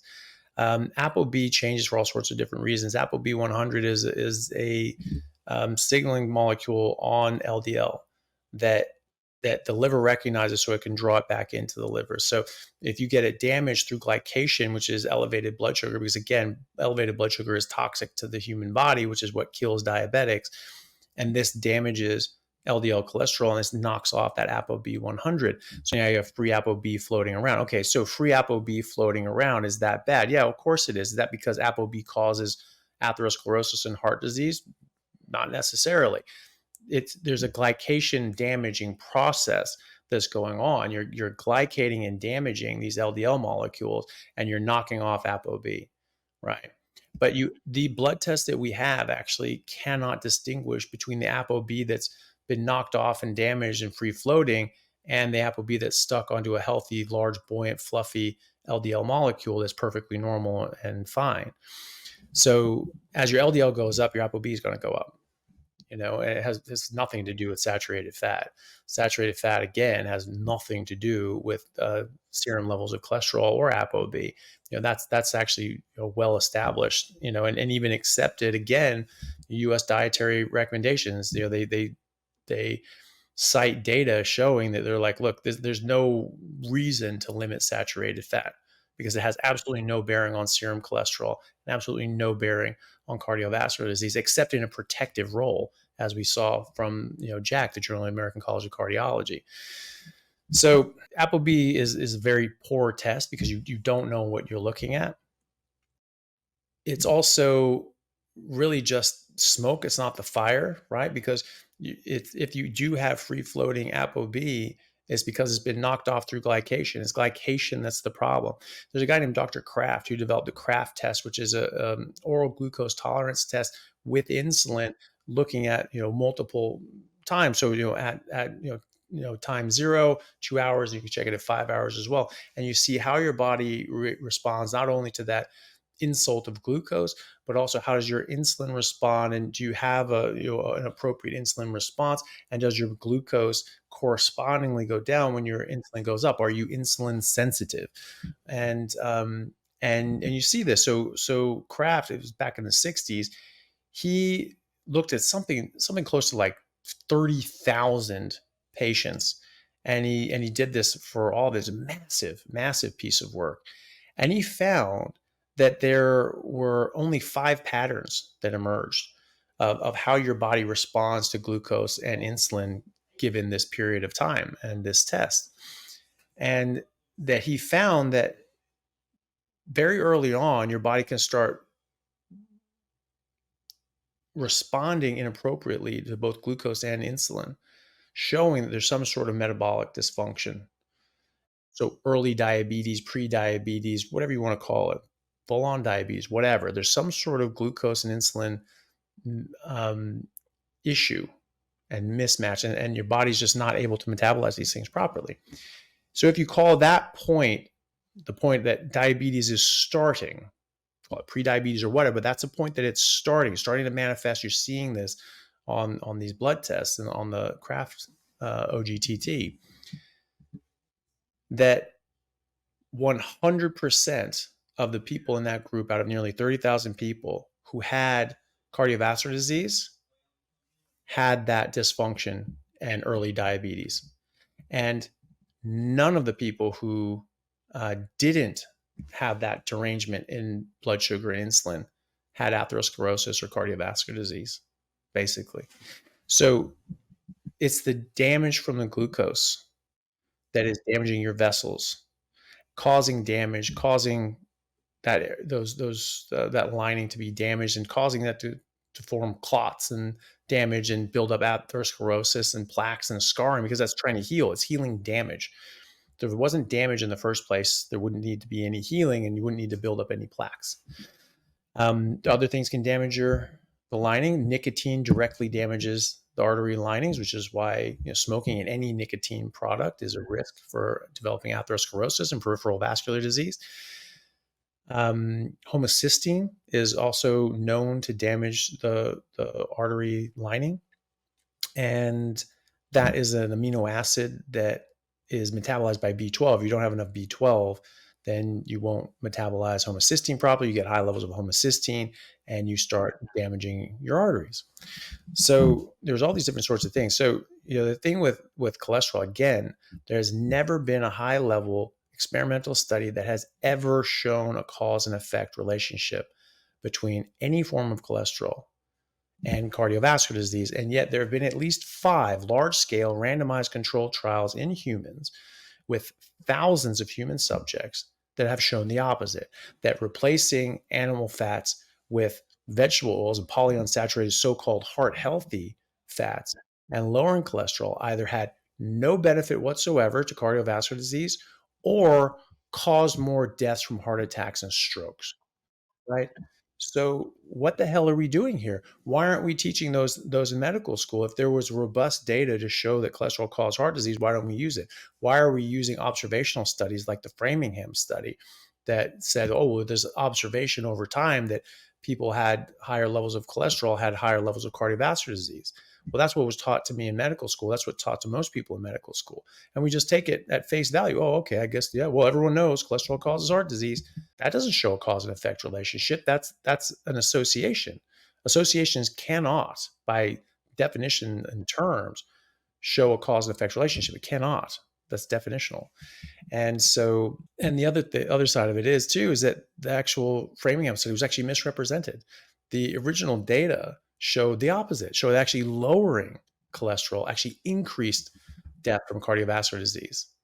And it was misrepresented by the American Heart Association, who again is in the published literature and in newspapers, having been taking bribes from sugar companies and Procter & Gamble and other sorts of industries for years to push forward whatever the hell they want. Procter & Gamble made a product called Crisco. Crisco is hydrogenated vegetable oil. And vegetable oil is an industrial product that was used in the Industrial Revolution. And hydrogenating this made a thicker, more viscous oil that was used to lubricate big, heavy machinery like tanks and submarines in the German army. The German army actually developed hydrogenation of vegetable oil and made this product. And Procter & Gamble bought that technology from the German military in 1911. and then put this product out and just started feeding it to people and calling it Crisco. And they paid Procter and Gamble the equivalent of $20 million to lie and say that Crisco was good for your heart and that butter and lard were bad for your heart.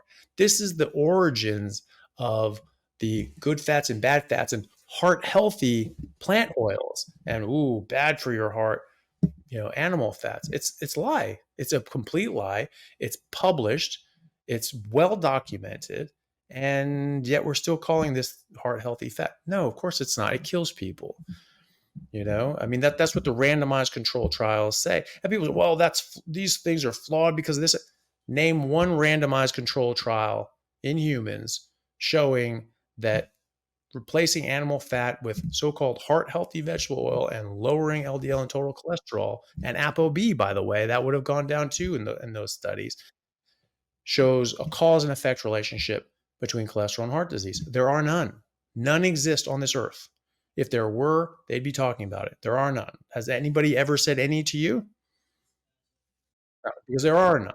There's absolutely none. So they talk about these observational studies. They talk about the nurses study, which is like they give these people like a food questionnaire once a year and say, hey, what'd you eat last year? Like, what the hell are you talking about? What I eat last year? You're going to remember every single meal you've ever eaten? Like, give me a break. If they were serious about this, they'd say, hey, here's a log. Keep track of all the meals you're going to have this year. If they were serious about this, which they're not, they want to be able to have garbage data that they can manipulate to look any way they want. Because, well, we were going to correct for this because, of course, they have incomplete data. What does incomplete data mean? It means it's garbage. It's no good, right? So they correct for things and they adjust for things. They lie and make things up, basically. And they say, and they manipulate that data in any way they want. They correct it, meaning that they manipulate the data. They change the data. They change the outcomes to fit anything that they want. And now maybe they do that in an honest way, but maybe they don't. And either way, they're manipulating the data. They're changing it. And the fact of the matter is the people that do this, like Professor Walter Willett at Harvard, they're vegan activists. They're open vegan activists. And so of course they're biased. Of course they're not going to do this in an unbiased sort of way. And it's rife for bias because it's a garbage way of collecting data. And so they're saying, well, no, this shows such good. No, it doesn't. It's garbage. It's not even good observational data. Like if you go to the Maasai in Tanzania and Kenya, and you see that they are the tallest human beings alive on earth. They're extremely healthy. They don't get any of these diseases, modern diseases of civilization. They only eat, blood, meat, and milk. And they're crazy healthy, perfect teeth, bleach white. They don't have dentists and orthodontists or anything like that. They're fabulously healthy. And then their neighbors, the Akikuyu, who are alive at the same time in the same area, they interbreed, so they're genetically similar. And they're largely plant-based, whole food, plant-based, grow their own stuff, right? No pesticides or anything. And the Akikuyu, who are genetically the same stock, 5 inches shorter, smaller brains, smaller jaws, crooked teeth, poor dentition, multiple health issues, many chronic diseases, and nutritional deficiencies. And even when you correct those nutritional deficiencies, they don't actually improve their health. It's only when you replace the plants they're eating with meat that they actually get better. That was a large-scale observational study done by the British in the 1920s. And that was published in 1931. It was 170 pages long, right? So what about that study? That's a real observational study where they're looking at very specific things going on. They're not cherry picking things and correcting the data and fudging things and saying, hey, why don't you fill this out and just tell me this and send it back? There are levels of quality for observational studies. And the nurses trial and these food frequency questionnaires, which is what they're called, are garbage. They're just complete and utter garbage. And they can be manipulated and changed in so many different ways. You could do them fairly well, but this is not a good example of that. But you have other observational studies that are far better. You have, people say that, well, the data about the fossil record about, how humans have been, eating for millions of years, that's observational. Well, no, not really, because, we have scientific, information looking at the stable isotope picture where we can actually tell what animals were eating at certain times, and what if they were had different sort of levels of carnivory. They're eating more animals or less, animals or more plants, or actually eating animals that ate animals that ate animals that ate plants, or just eating animals that ate plants, for instance, higher up on the food chain, for example. You can actually tell that through scientific endeavor, and so that's not the same as like handing out a flyer and saying, hey, can you remember every meal that you ate in the last 2 years? Completely different things. And either way, it's observational. The only experimental data shows that cholesterol is absolutely not a problem. The only experimental data shows that saturated fat is not a problem, and in fact is beneficial in a number of different ways. So it just is flat out against the literature and against well-known scientific experiments. Yeah, I mean, I think that's, well, definitely for me, I eat a lot of saturated fat, and I avoid seed oils and all of that. And maybe that's why my cholesterol is higher than what the typical doctor would want. My LDL is 177. That means you're going to live longer, right? Because Well, that's what the studies show. The large population studies show the higher LDL means you live longer. So a study with nearly 12 million participants, and they showed that higher LDL was associated with a lower all-cause mortality rate, meaning you died less of things, you lived longer. There's a study out of Sweden 2 years ago looking at 44,000 people, and looked at biomarkers that could best predict living over 100 years old. And they found the two best biomarkers was low fasting insulin and high total cholesterol, right? So this is just not what we've been led to believe. Well, that's good to know, because I do have low insulin and high cholesterol. I also have low inflammation, which I thought was interesting, considering I'm eating a lot of meat and saturated fat. Meat doesn't cause, but meat doesn't supposed to cause cause inflammation. But it definitely doesn't. I mean, that's a lie too. Say it's like, well, it's so inflammatory. Well, why? Well, where's the randomized control trial showing that? Where you've isolated meat? Because the thing is, all these studies that say, well, meat's bad, it's always these associational studies where people eat meat as part of something else. So you have people, they don't differentiate meat from all the different things that come with it, right? So they'll say, so in those food survey studies, like the nurses study and other sorts of things, they look at people, how many times did you eat pizza? How many times do you have lasagna? How many times have you had, McDonald's? Well, all those things tend to have ingredients that are meat, therefore they're meat. And so people ate less McDonald's, they ate less pizza. Oh, they ate less meat. And that's how they're saying people who eat less meat have better health outcomes. That's complete and utter garbage. That's intentionally misleading. That's a complete design flaw if it wasn't an intentional bias. So that's the thing. And one of the things to remember with cholesterol is that your cholesterol will go up and down depending on what they say. Oh, it takes weeks and weeks and months to change your cholesterol. No, it doesn't. It can take minutes sometimes. If you check your cholesterol 10 times in the same day, you will get 10 different results, right? And so if you work out the day before or the morning of, you will get higher cholesterol levels. If you have sex the day before, you'll get higher cholesterol levels. If you stop eating for 5 days and eat no saturated fat and no cholesterol and no meat, your cholesterol will go up. If you eat a bunch of plants and vegetables and salads, but no carbohydrates, your cholesterol will go up. If you eat a lot of meat, high fat, and no carbohydrates, your cholesterol will go up by the exact same amount. Why is that?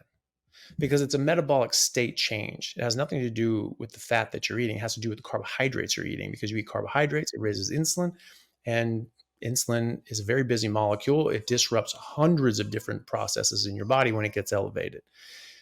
And so one of the things, it completely changes your metabolic system. So it changes you from a fat burning metabolism, which you are in ketosis, and it changes you over to a carb burning metabolism, which is why you have to keep eating fruit and keep eating carbs. If you're already eating carbs and you're working out, and you're like, oh, I need to get more. If you're not doing that, you're just running on your fat. And as a 65 kilo athlete with only 6% body fat, your maximum glycogen storage in your liver and your muscles is only about 2,400 calories. Whereas in just that 6% body fat at 65 kilos, you have about 35,000 calories stored in your fat. It's 15 times the amount of energy, right? That's our main and optimal energy storage form. When you eat carbs, insulin goes up. Insulin is the fat storage hormone. And if it goes up too high, you cannot burn fat. Okay, so now you're in just a carbohydrate metabolism. You can only run on the carbs you just ate. You can only burn the glycogen that's in your storage up to that point, but you can't run on your fat. Okay, so let's say you just stop eating for 5 days. You did that 3-day fast and you actually felt better in the later parts of that. Well, why is that? Because now you're going into ketosis. Now you're running on your fat and actually you realize, I don't need to eat. I feel fine. I got plenty of energy because you're locked into 45,000 calories. Like, it's like, this is fine. There's no problem, right? But how does that energy from the fat get from your fat tissue to your liver, right? Because it has to go through your bloodstream, doesn't it? But blood is essentially water and fat is hydrophobic. So they repel each other. So it can't travel in your bloodstream. So it has to be carried in carrier molecules called LDL and HDL, right? So these are not something that are just built to go and attack and kill your body. They're designed for a very specific purpose. They carry cholesterol, they carry lipids, they carry proteins, and they carry them all over the body for very specific and necessary reasons. You have people that have familial issues and their body can't process, LDL properly, and they have these elevated levels, and oh my God, that causes heart disease. Well, no, maybe they can't deliver their product. They can't deliver the cholesterol and lipids and proteins that your entire body is made out of. And so your body can't heal damage and repair it. Maybe that's what's killing them. We need to think about these things and not put the cart before the horse. So when you are just not eating for a few days, your cholesterol has to start going up and you'll feel better and better as you go. And when you go into ketogenic diet, you do what's called fat adaptation. Your body turns on different genes and different pathways so your body can use more ketones properly. But also you start increasing the number of HDL and LDL so that you can transport more fat. Your body's running on fat. You need more of these things to move that fat around the body. And that's actually how you become part of that fat adaptation. So your body can use more of this energy. And that's why if you exercise, your cholesterol will go up because you need more energy. You need to mobilize your energy and get that energy from your fat so that you can work out properly. And so your cholesterol will go up. And if you consistently work out, you'll get higher and higher levels. In fact, this is associated, higher cholesterol is associated with better health. There was a meta-analysis of 44 randomized controlled trials in humans who looking at ketogenic diets and cholesterol levels. And they found that it was actually the healthier, lower BMI people who had the highest LDL and total cholesterol. And as they got more and more obese, their LDL went down, down, down, sort of plateaued here, and then went really down when you got into like higher levels of obesity. So in fact, lower levels of LDL is associated with worse disease and outcomes in health. And better metabolic health is actually associated with higher LDL cholesterol. So everything's getting better. You're getting thinner, you're getting healthier, your brain's turned on, all these different biomarkers are improving, and your LDL goes up.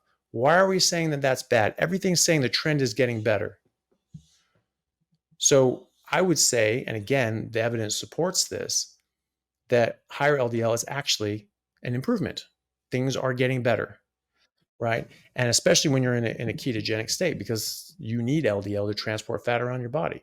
And if you've got these large, healthy, large, buoyant, healthy LDL molecules that your body made on purpose, then there's no problem, right? You start glycating that, you start adding carbs to the mix, and you start damaging these things. You start making small, dense LDL that have lost their ApoB100. That can be a problem. But is that a problem? Is that directly causing atherosclerosis? Or is it that the same thing that's damaging the cholesterol is also damaging your arteries and causing atherosclerosis. I would bet money it's the latter. And so the ApoB, if you can measure it properly, which you cannot, but really the SD-LDL, that damage and glycation to the cholesterol, is that the smoke or is it the fire? Well, it's the smoke. It's a sign that things are going wrong. It's a sign that things are being damaged. Okay, so that's useful, but it's not causing anything. The thing that damaged that is what the problem is, I would say.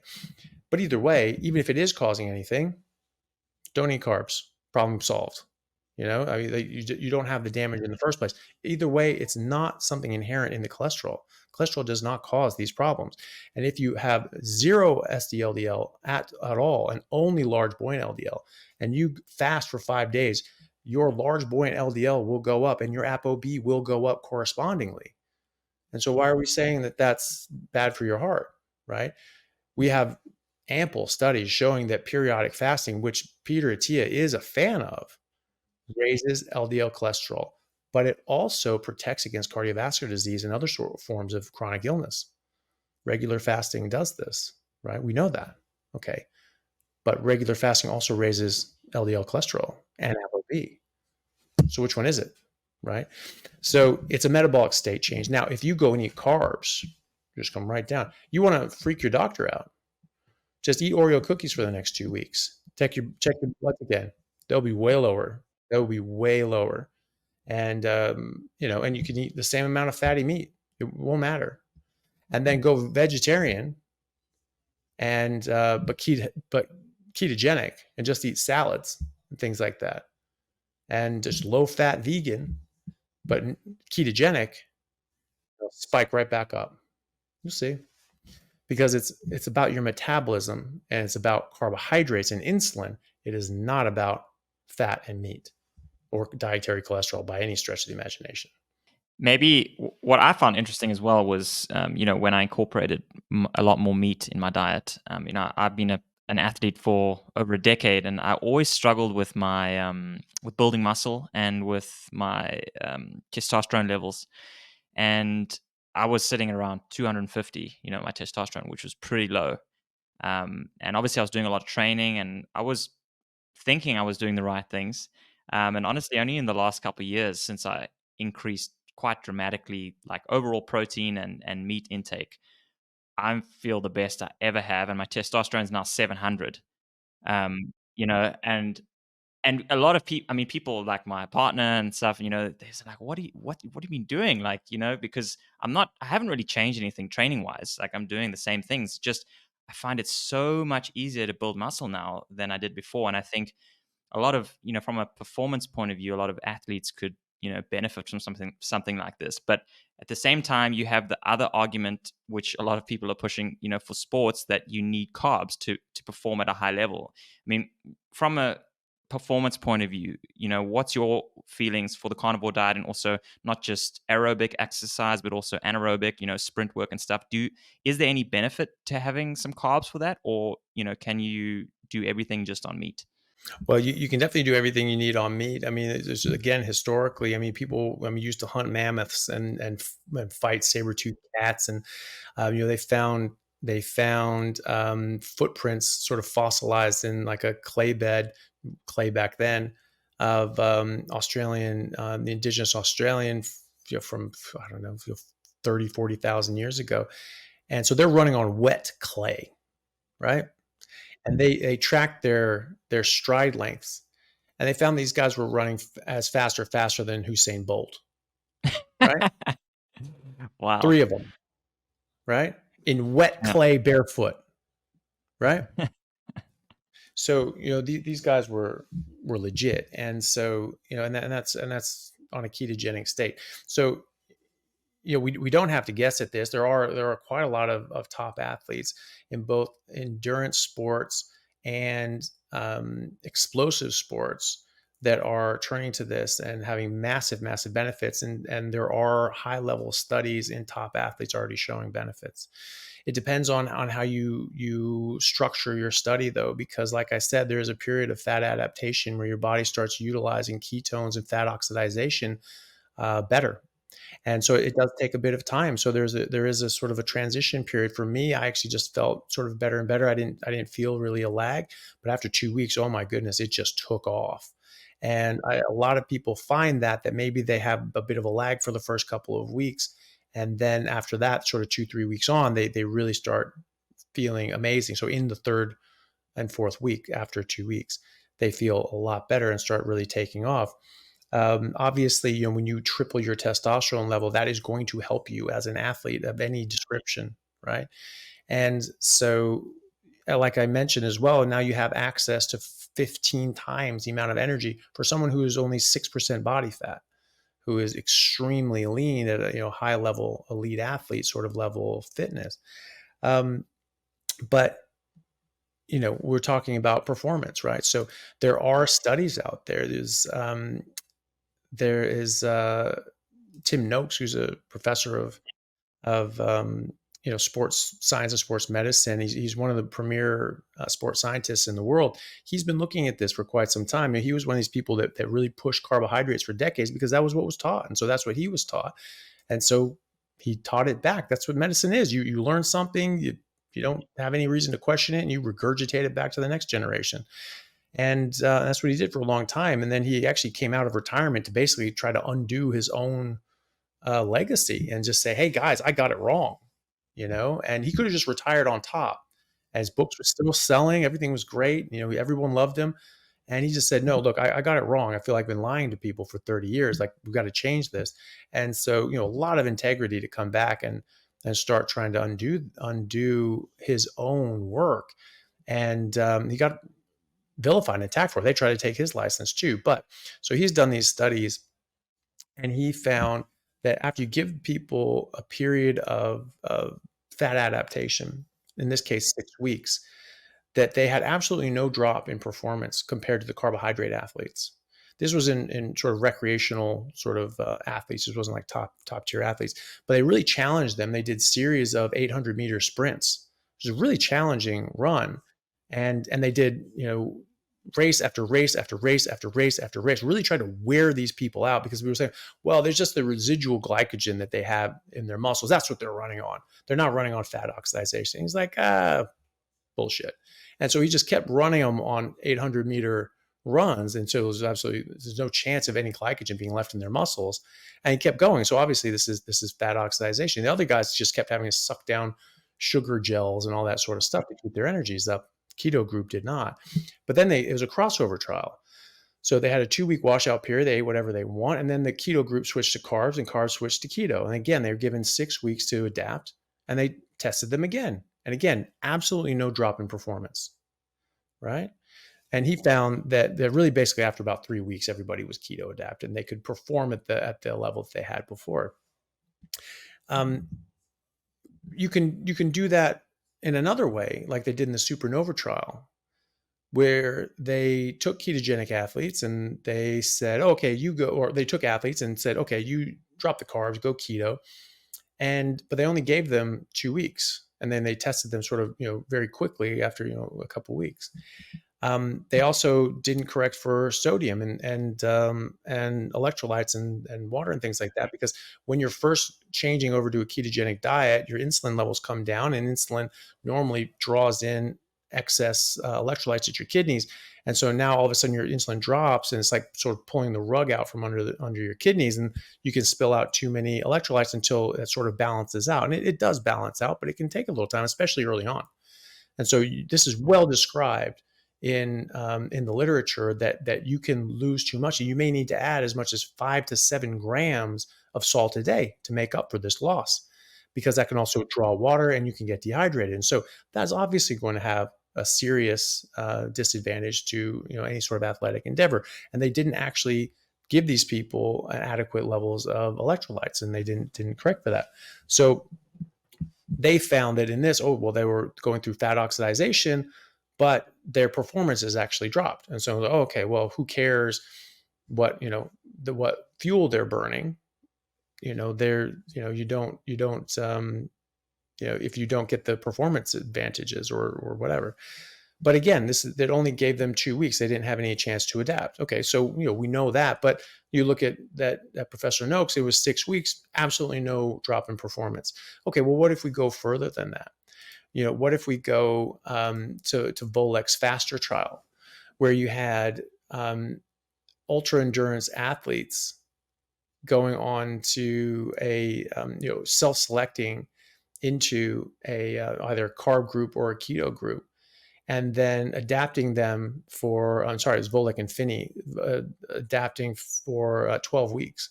So you give them a 12-week adaptation period. And at the end of this, they put them through all of these trials. And again, they had no drop in results. And actually, look, because they say, the argument is like, well, you have to have carbohydrates to have be a high level athlete, because after 60% VO2 max, you're going to switch to burning carbs. That's just how it is. And so you have your zone 2 running, and that's your fat burning level. And over here, then it's going to be carbs. You want to stay down over here with your blood. And something that Dr. Tia, who first of all, I've got a lot of time for Dr. Tia. I just fundamentally disagree with him on the cholesterol side of things. But something he's talked about, zone 2 running, you want to get your blood, your heart rate down, all these sorts of things. That is only in the context of carbohydrate metabolism. So Volek and Finney showed that that when you're keto adapted and running on ketones, you're actually burning fat. You're going through fat oxidation. Your muscles are burning fat well past 92% VO2 max, right? So it's only a very small portion of the energy is being used in carbohydrates, and you make carbohydrates. There's parts of your body that still like carbohydrates. That's why you make carbohydrates.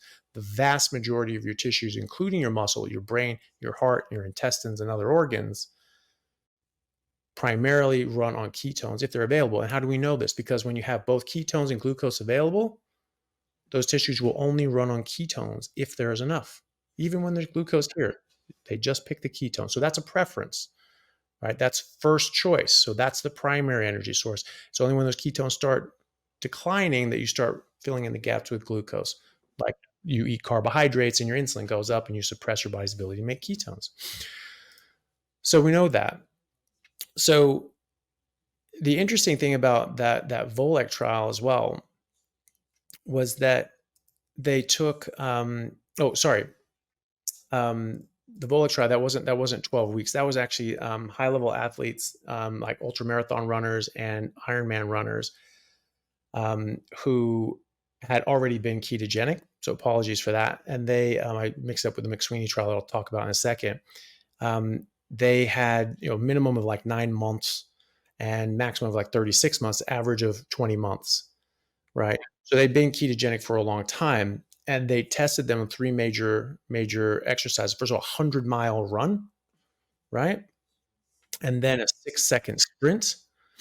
And actually, Christ, I'm sorry, I'm getting a bit backwards. I think that actually was the McSweeney trial that they tested them against, on those on a 100-mile run, on a 6-second sprint, and then a critical power test, like a lifting explosive sort of test, right? And they tested these guys after about 12 weeks. So they self-selected into these things, and the keto athletes outperformed the carbohydrate athletes on every single one. They came to statistical significance on the sprint and the peak power test, and it was the trend was that they did better on the 100-mile run. So they outperformed on all of these metrics, right? The interesting thing about the Volek trial was that they did muscle biopsies on these guys before, after, and then I think 3 hours after the big major event that they did, and they actually found that the keto athletes had essentially exactly the same muscle glycogen as the carb athletes before, after, and then 3 hours after recovery, right? Even though the carb athletes were sucking down, sugar packets and gels and things like that. And the keto athletes were just running on their own fat, and they were just replenishing their own glycogen as their body needed it. So, any sort of way you look at it, this is of benefit. It's funny, whenever you talk to people, it's whatever sport they do, they always will acknowledge the evidence for if they're like an endurance athlete, we understand that, for sprinting, high intensity, yeah, sure, keto's best, but you need carbs for like a long-term sort of thing, right? And you say, well, okay, well, actually, look at these studies and all that sort of stuff, and you look at like Chris Froome, multiple Tour de France winner who does keto, right? So he does these Tour de France races ketogenic, and you have all these Ironman athletes and ultra marathon runners who do keto and things like that. And they're like, and there's always an excuse as to, well, that's just anecdotal or whatever. Like, well, okay, well, we have these trials as well. Or you'll have the high performance, like explosive sprint power. Well, yeah, that works for long distance stuff and ultra marathons, but that's not going to work for my sport. There's always an excuse. There's always it's not going to work in my sport. Yes, I recognize all this evidence in the other side, but not in my side. But the evidence is actually quite clear in both, and more people are coming to this and just trying it out for themselves. That's really what it comes down to is you try it for yourself, and you see if it gets better. You need to give yourself some time. Be aware of electrolytes. Be aware of the amount of water that you need. And be aware that you need to give yourself a chance to adapt and fat adapt. But you will continue to get better and better and better, and going back to Peter Attia, he talks about this as well, that being in ketosis for a long-term period of time, put your body through a continuous state of autophagy and cell turnover, and also mitochondrial turnover and generation and other sorts of benefits, where after 3-4 months in a ketogenic diet, that you'll have 4 times the mitochondria, and they're 4 times as effective. And people don't know, mitochondria are the powerhouses of the cell. They're the ones that generate ATP and energy in your cells. And so that's a massive, massive, massive boost to your cellular metabolism. And so we are just a product of all of our cells, and all of our cells are now multiple times more efficient at generating energy. So our whole body is much more powerful at generating energy. And after 2 years or so, you have even more. So you keep getting benefits to your mitochondria and your cellular health and metabolism the longer you go on a ketogenic diet. So there's massive improvements. And so, you give it a try, try it for 3 months. We have literature on these top level world-class athletes outperforming other world-class athletes that are eating carbohydrates at the 3-month mark. We have them equivocal at the 6-week mark, right? And we have them well above them at the average 20-month mark, right? So, the evidence is there, and people in rugby, top rugby players around the world have been using this for a long time. They don't talk about it necessarily publicly. Some do, but but it's a trade secret. You triple your testosterone. Like people. People pay a lot of money and risk jail time and ruining their career and not being allowed to play again to get nowhere near those results, right? So this is like free steroids that's legal and actually healthy for you, because all of your hormones are coming up. It's not just the testosterone, and so you're getting these massive improvements in performance. And there are top professional teams who are working with people that I know, and myself included, who have switched to these ketogenic carnivore approaches, massively improved their performance. And on paper, we're beating teams that, on paper should have really smashed them. And they just took them apart. And so this is happening again and again, and many people. There are multiple New Zealand All Blacks rugby players who've been doing this for years. I've had some reach out to me. Some of them still get a bit freaked out, and so like before the game, they'll still have some carbs, but other times they don't do anything. There's just that meat the whole time. They say they feel just amazing all the time, and a lot of them are full on ketogenic. The Frank brothers are openly ketogenic and mostly carnivore, I'd say. It's mostly high-fat, meat-based ketogenic diet. One of these guys is 38 years old and just got signed to another 3-year contract with the Crusaders, right, as a prop, right? I mean, props don't last that long. I mean, he's like a fullback prancing around or something like that, not getting hit, sure. But I mean, this guy's in the meat grinder every day, and he's still, just outclassing, people, 18, 20 years younger than him. And I mean, that sort of experience, that level of international experience, and his body still works, and his athleticism is still at the top of his game. You just can't compete with that as an athlete. And so, I mean, the other side of things is there are huge advantages from a longevity standpoint.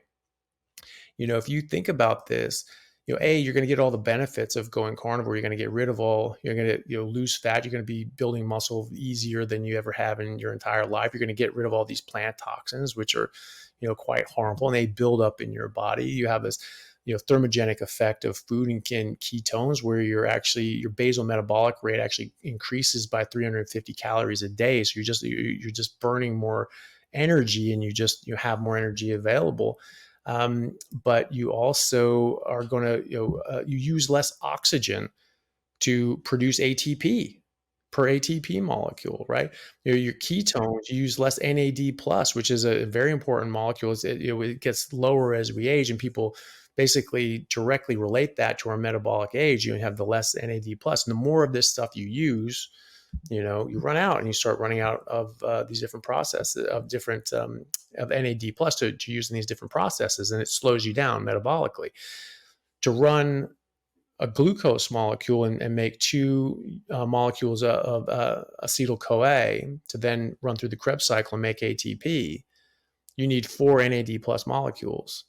For ketones, again, to make 2 molecules of acetyl-CoA, you only need 1.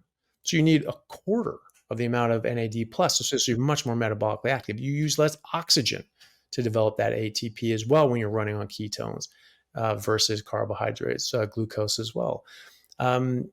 It lowers inflammation. You're eliminating all these inflammatory factors that cause inflammation, and glucose in itself causes all sorts of inflammation and damage to your mitochondria, etc.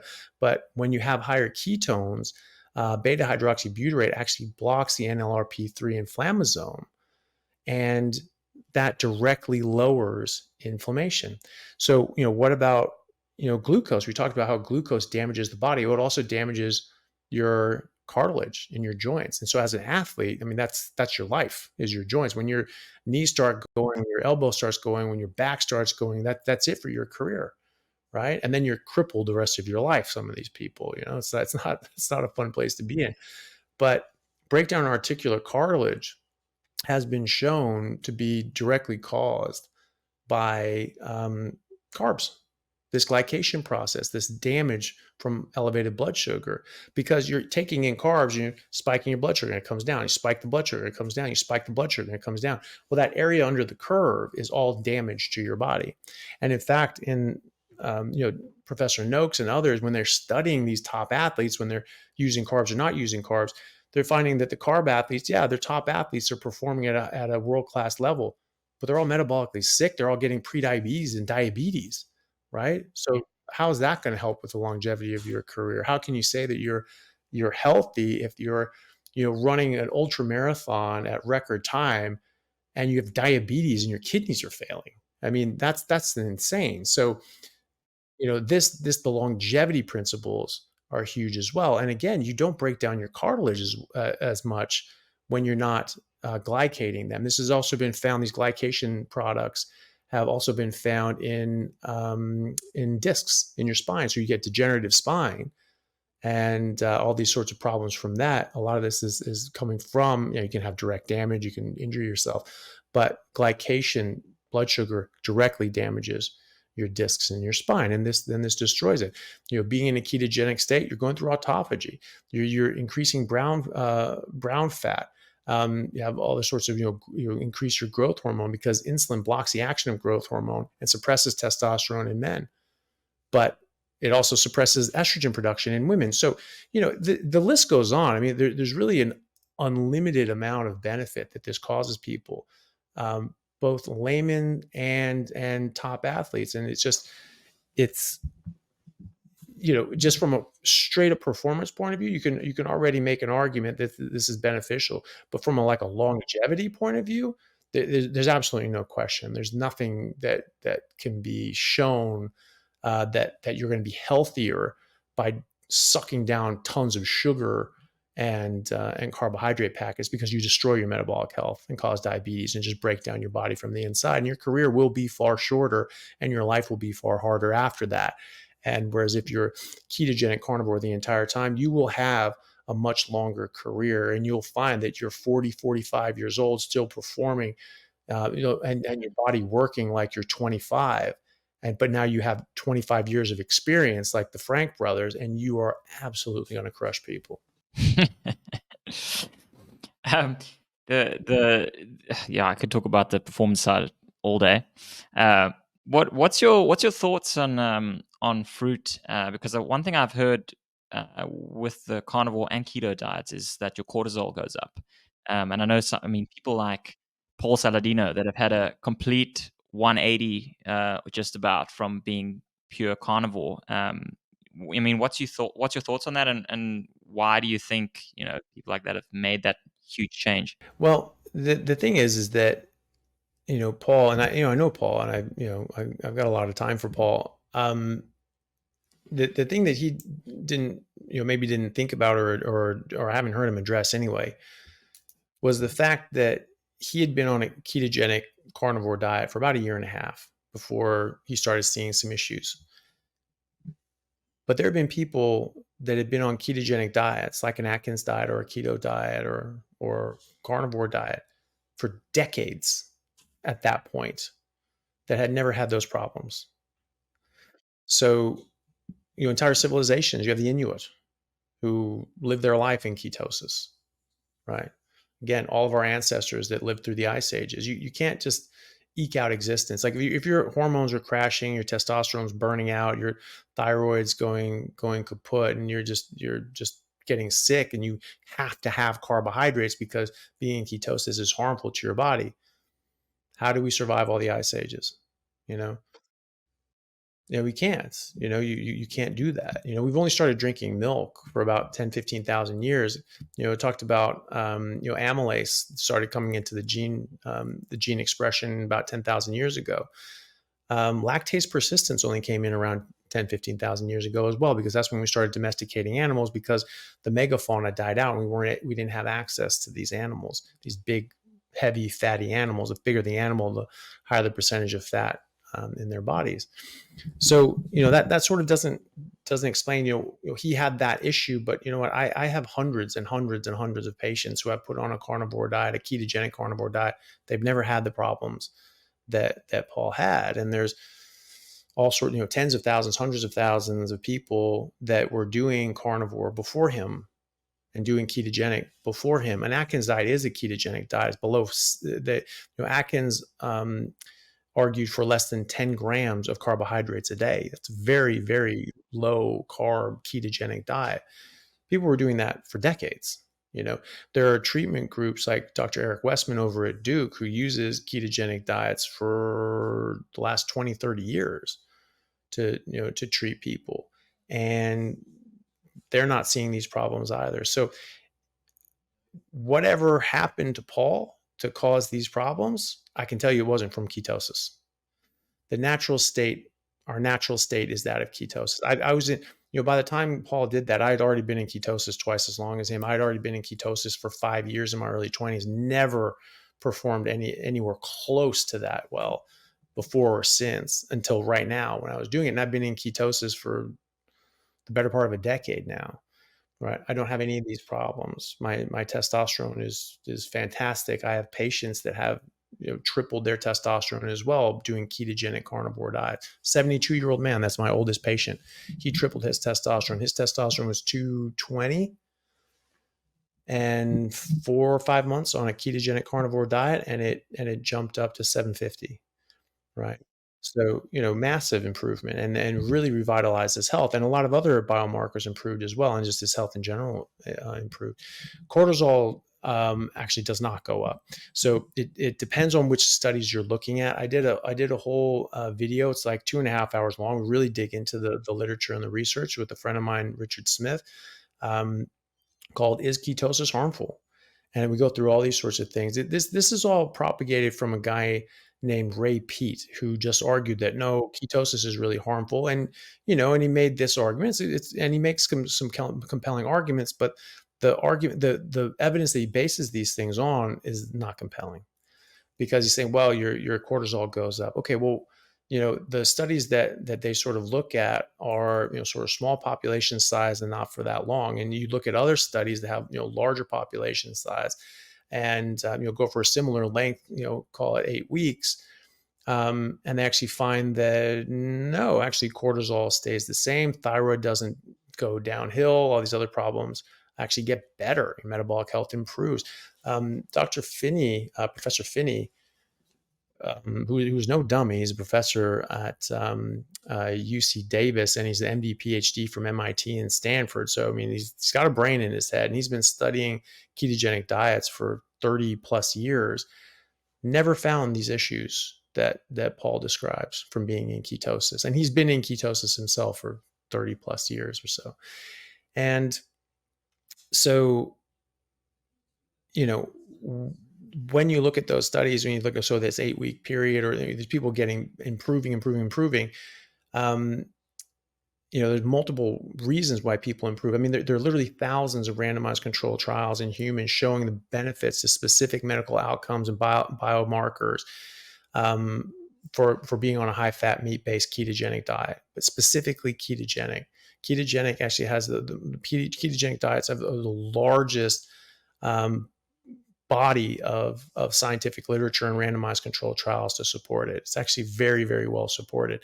And we have these long-term trials. So, one that I talk about in that video is a group that they studied the effects of people being in long-term ketosis of 24 months, which is longer than Paul had been on a carnivore diet at that point. He said that things started going wrong at about 18 months. So this is 24 months. So 6 months after him. They found none of the problems that Paul exhibited. They had no rise in their cortisol. They had no drop in their testosterone. They had no drop in their thyroid function or any other deleterious outcome. In fact, they found improvements across the board in all these things. One argument as to why in certain study populations with certain subgroups that you could see a relative increase in cortisol is because a lot of people studying these things, a lot of people are unwell and unhealthy. And a lot of people going on to ketogenic diets are doing so because they're metabolically sick. They have metabolic syndrome. They've got diabetes. They're obese, right? So you're studying those people. You're studying a sick population, right? So that sick population, you see that cortisol go up. And you're like, ooh, okay. But you're going from sick to healthy. Okay. So how high does the cortisol go up? Well, not all that much. In fact, metabolic syndrome is known to suppress cortisol. So people have actually too low cortisol. And so fixing your metabolic health and reversing your metabolic syndrome, that can actually just recorrect up to a normal amount. And so that could be perfectly physiological for that person, right? So there are quite a lot of studies that go counter to this. And if people are interested, they can go and watch that discussion. We go through all the Ray Peat arguments.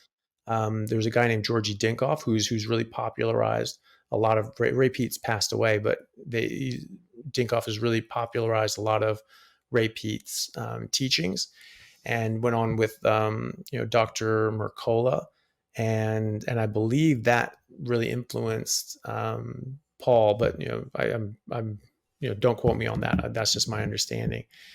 And so he started, looking into that and started, sort of thinking that Ray Peat probably had it right. And then, he made these changes and he found improvements in his health. Great. I'm really happy for him to do that. But I don't think that it was from being in ketosis. There was other things, and there are different theories about that. There's a lady named Judy Cho, who's a nutritionist who, again, does ketogenic carnivore, and she actually went through this and sort of made an argument as to why she thinks that Paul had the problems that he had, and actually shows with the blood work that he showed arguments for that. One thing, and this may or may not be, but he really promoted eating a lot of organs, especially if you look at this from a hunter point of view. You take down a buffalo, right? That thing has enough meat on it to feed you for 2 years as an individual, right? It's got one liver, it's got one heart, it's got 2 kidneys, right? So that like one liver, it's a big liver, but it's one liver, and that's going to be stretched out over 2 years, right? So you really don't need much. You really, really don't need much. And in fact, the vast majority of people actually don't need to include organs. People have MTHFR gene mutations, something like that, which is a significant amount of people. They may need to add in a bit of liver, but you're talking a couple ounces, a couple days a week. It's not much, like a couple bites, a few days a week. It's not much, right? So he was eating these things, very nutrient dense. And yes, you're going to catch up on your nutritional deficiencies very quickly. But if you're not careful, you can go too far the other way and get hypervitaminosis. It is the case that when you eat carbohydrates, it actually increases your body's demand for most vitamins and minerals. And so if you were to get, say, hypervitaminosis A, liver is very rich in vitamin A. It's a fat-soluble vitamin, so it's not like the B vitamins where you can just pee out the excess. They build up in your body. Vitamin A is known to suppress thyroid function and disrupt other hormonal balances. So if one were to get a mild hypervitaminosis A, you could start to suppress your thyroid and you could start to see these issues exhibited. Now, again, we have those studies going on 2 years of ketosis. People's thyroids don't tank, right? My thyroid hasn't tanked. I've been doing this for 7 years. I checked my bloods recently. My thyroid's perfect. All my patients, their thyroids improve. Their testosterone improves, right? All their other markers improve as well. So that could be explaining. I don't know. This is pure speculation. I don't think anybody really knows, but I do know it's not ketosis because there's so many other people that are doing ketosis much longer and they don't have any of these problems. But if you do have hypervitaminosis A and it is suppressing your thyroid and you eat carbohydrates, that actually increases your body's demand for vitamin A. And now maybe you don't have an excess. Maybe now you're just right. And so maybe now it's not suppressing your thyroid. It's just a thought, but the thing is that thinking that it was ketosis causing this is also just a thought. It's just as valid a theory, right? It's just people looking at the observed phenomena and trying to figure out what the hell is going on. But if you look at other populations, like the entire civilization of the Inuit or the Native Americans in the Great Plains who just ate bison all year and were some of the healthiest and tallest human beings alive on Earth at the time. In fact, they were the tallest human beings alive on Earth at the time. That's in a study called The Tallest in the World, published in 2001. But they just ate meat. They were in ketosis. And again, all our ancestors during the ice ages, they were all in ketosis. If you're getting thyroid dysfunction, you're getting a problem. If you get hypothyroidism and you have hypothyroidism while pregnant and your child can't produce thyroid properly, congenital hypothyroidism is called cretinism. You call people like insults, like, "Oh, you cretin." Some of the best insults are all actual medical terms for medical conditions, and this is one of them. Idiot, that's actually a medical terminology for a person who has an IQ of 0 to 30, right? So it's like the worst of the worst. Imbecile was 30 to 50. Moron was 50 to 70. So, that's why people were calling moron because it was sort of novel. But people went straight for idiot because that said you were the dumbest it was possible to be. Your IQ was 0 to 30, right? So, they skipped imbecile and moron, just went, you're an idiot. There's no worse than you, right? And cretin is one of these things as well. And they get their short stature, they get very distinct facial characteristics and deformations. They have intellectual impairments and learning disabilities, and they're very impaired, right? So That's not going to work. We look at these skulls and they're not disfigured and showing these signs of cretinism. Also, they're very tall. They're a hell of a lot taller than we are now. Cretinism makes you shrink. You don't grow as well. And you die. If you had a whole bunch of cretins running around, like they're not going to be able to make it through an ice age. They're not going to be able to hunt woolly mammoths, and they're not going to be an average of 6'3", 6'4" with massive brains, right? So, we don't see that. So if we did get severe thyroid dysfunction, hormonal dysfunction, we wouldn't get that. 70% of animal species are carnivores. They eat fat and protein because they're eating other animals that are made out of fat and protein. They're all in ketosis. Lions have been tested. They're in ketosis. Wolves have been tested. They're in ketosis. That I don't know of anybody who's tested this in gorillas and cows or bison, but I bet you they're in ketosis because they eat leaves and grass made out of fiber strings of glucose, but that's not what they absorb. The bacteria in their gut eat the fiber, and as a breakdown product, as a byproduct, they actually release saturated fat. And then protein or the bacteria are very protein rich. And so when they die off, because they have a short life cycle, they actually get broken down and absorbed as protein. So gorillas eat fiber, bison eat fiber, but what they absorb is fat and protein because of their bacteria that they cultivate. You only get some protein from the plant as well, but the majority of it comes from the bacteria, and the fat comes from the bacteria as well. So they're not getting carbohydrates. The vast minority of their calories come from carbohydrates. And so, they're eating fiber, but what they're absorbing is fat and protein. So I would bet you that they're in ketosis too. So the natural metabolic state of nearly every animal alive on Earth is ketosis. And I don't know what the hell a bumblebee's metabolic system is. I don't care. But almost every other animal on Earth is in ketosis, is in a ketogenic metabolism.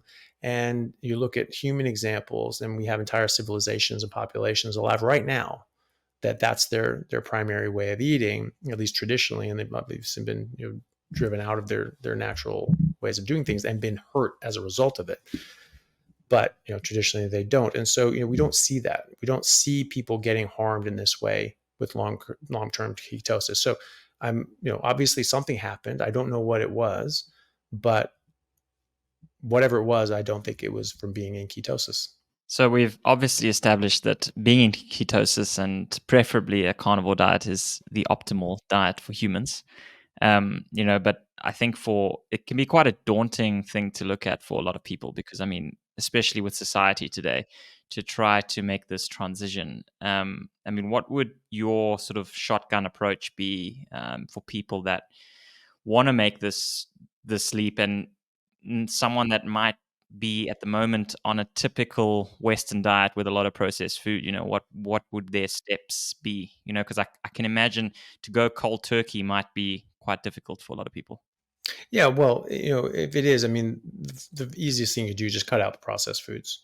That's going to cause the highest burden of issue, and then make fatty meat the main part of your meal. If you can do that, if you just go back to whole foods and just eat what was around 200 years ago, make the majority of what you eat fatty meat. Don't be afraid of the fat. The fat's really good for you. It's very important. That's what your brain and your body and your hormones are made out of. And there's a lot of essential, it's not just a calorie source either. There are essential fatty acids that you have to have or you can get sick and die.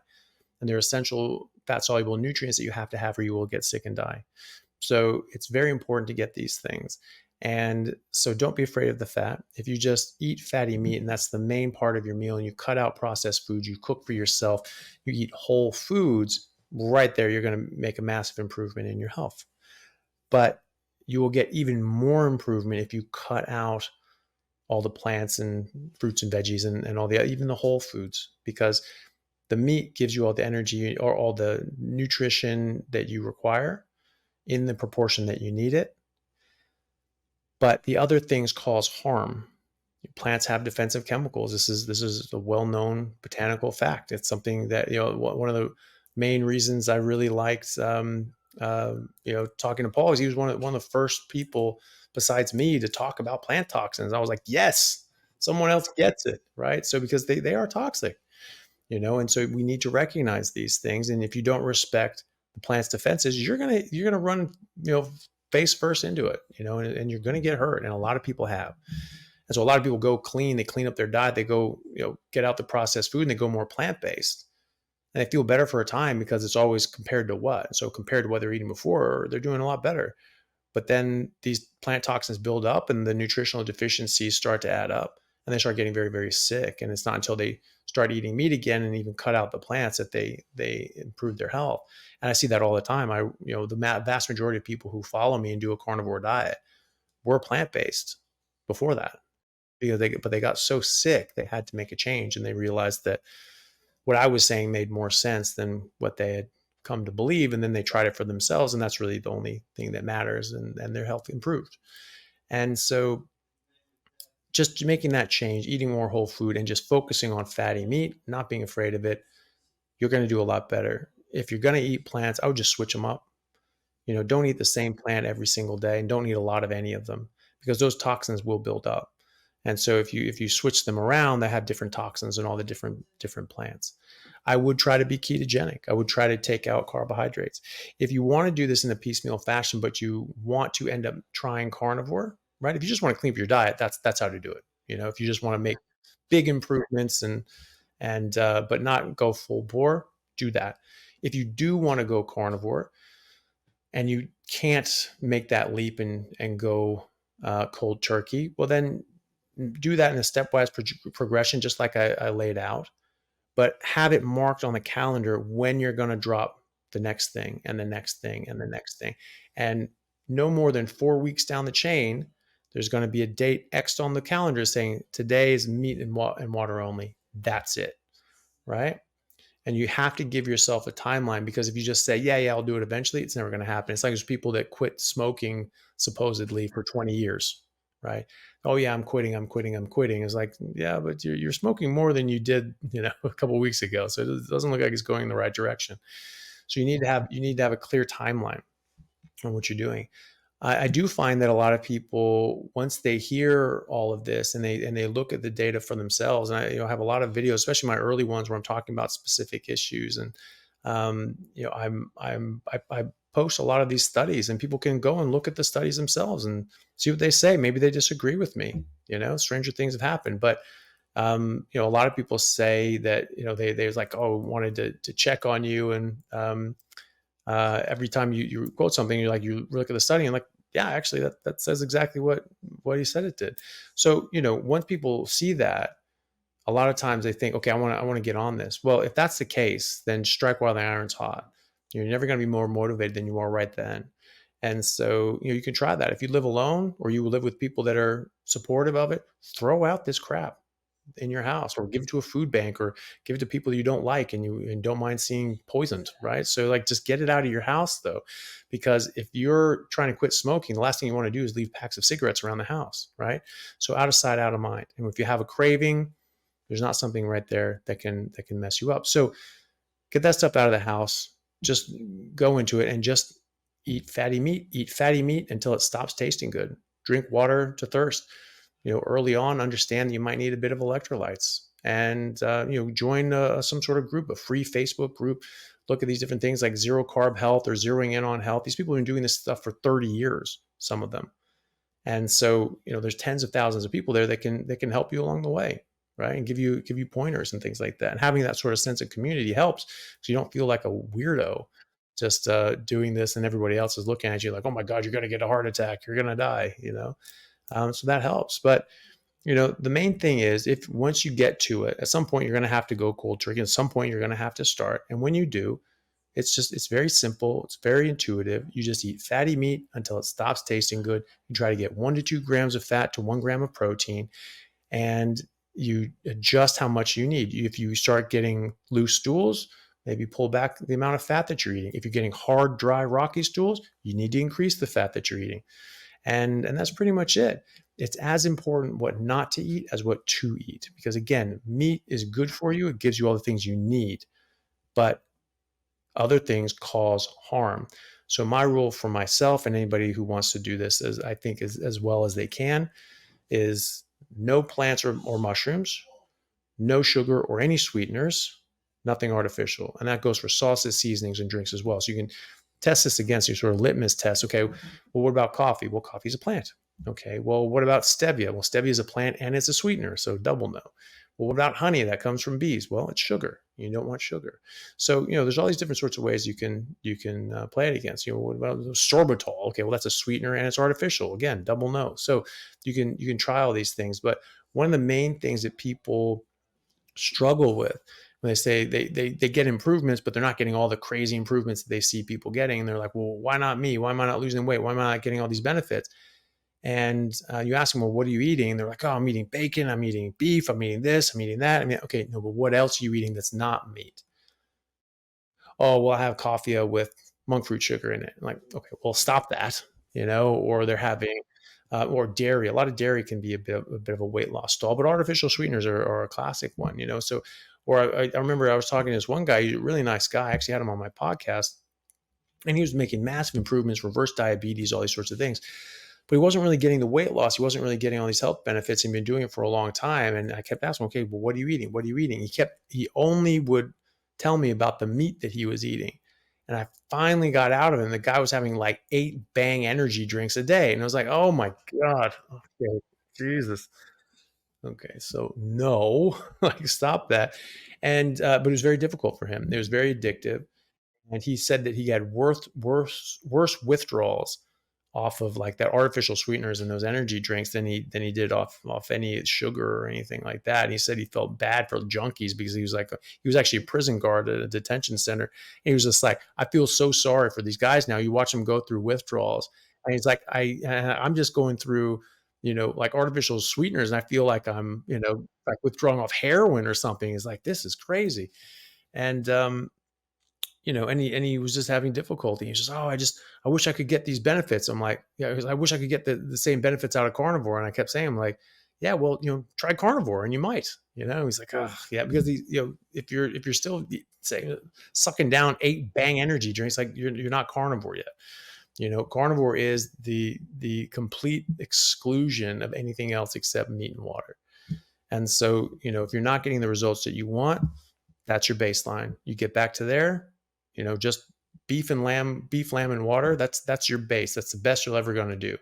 If you're not doing that, if you're eating anything else, if you're putting anything else into your body apart from that, cut back to that. Be honest with yourself. You're only cheating yourself, and so, cut back to just beef and water and see how you go. But that's, it's pretty easy. And when people do that, they get better. So that's also no eggs, no dairy, no Eggs are usually fine. Seafood, something like that. No, that's fine. So when I say meat, I really mean any animal. Okay. So not animal product, but animal. So any muscle fibers and things like that. So fish is fine. Oh, you want to get wild caught.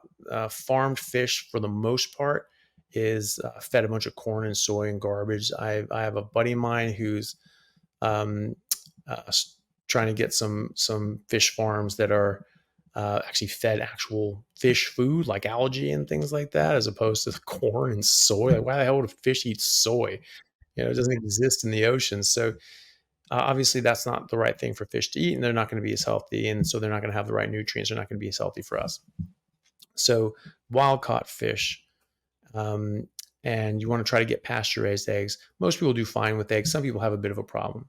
People with autoimmune issues are the ones that really need to be careful about this and really just stick to beef, lamb, and water, the ruminant meats, because the ruminant animals, they break down and ferment the plants first. And so even when they're eating things they're not supposed to, less of that garbage gets in. They can even apparently break down glyphosate in that fermentation process. So really filters out all the crap before it gets to you. Pigs, chicken, fish can't do that. They're monogastrics. They just absorb things, right? So if they're eating their natural diet, fine. If they're not, then that's not so fine, because that stuff can get in the meat. most people will do fine with it. So any animal that you enjoy eating, that you have access to, that makes you feel the best, and that you can afford, you can eat those, eggs included. You can have some dairy. It's a bit of a gray area. I'd avoid milk because of the carbohydrate content. It can be pro-inflammatory. So some people have problems with that. Again, people with autoimmunity really have to stay away from dairy. And even eggs. A lot of them will have problems with eggs, especially egg whites for some reason. Well, there's actually good reasons for it, but sometimes the yolk is okay. Also, if you're trying to lose weight, dairy is a classic weight loss stall. They have casomorphines in the milk and milk products. The casomorphines are chemicals that tell the baby animal to drink, so it gets a lot of nutrients, and so it grows, because it's a little baby, and little babies are vulnerable and they get killed and eaten by bigger animals, right? So, it's really imperative for them to grow quickly. And so casomorphines tell them to just have a voracious appetite.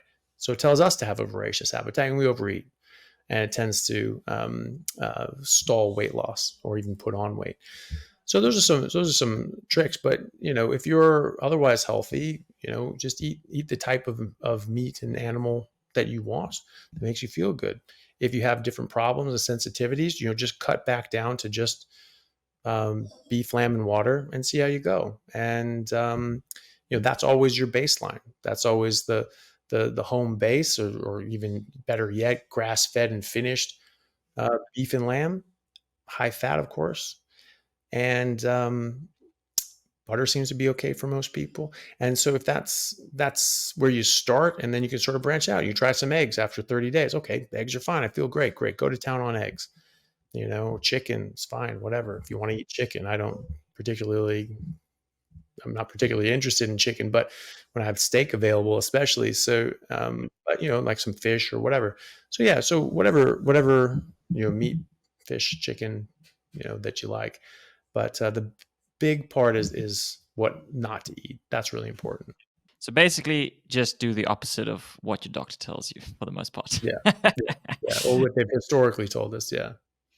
The final question, which I ask every guest, is what success means to you personally. Oh, well, I mean, yeah, it is very personal to everybody, but I don't really think about things in terms of success. I just, I have a job to do, and I just try to do it. And, it's not something I don't, I don't know if it's going to be something I could be successful at, because it's always going to be an ever progressing project. I'm just trying to get people healthy. I'm trying to get this information out to the world. I suppose educating people and getting to a point that people understand how to be healthy and not be reliant on the healthcare system, that would be a success. So, I suppose success, would be accomplishing your goals, these sorts of things. To me, I don't think about it in terms of that and accomplishing this, that, and the other. I'm just living my life. It's just a process. I don't have like, well, I get to this point and then I'm done or whatever. It's ever growing. It's ever changing. I have my family, I have my friends. I have the people I care about. I have my patients, and it's just day in and day out, just living and enjoying life. And I suppose that's success, is being in that situation where you have people around you that matter to you, and that you can help and support and enrich their lives in different ways, and they can branch out from there.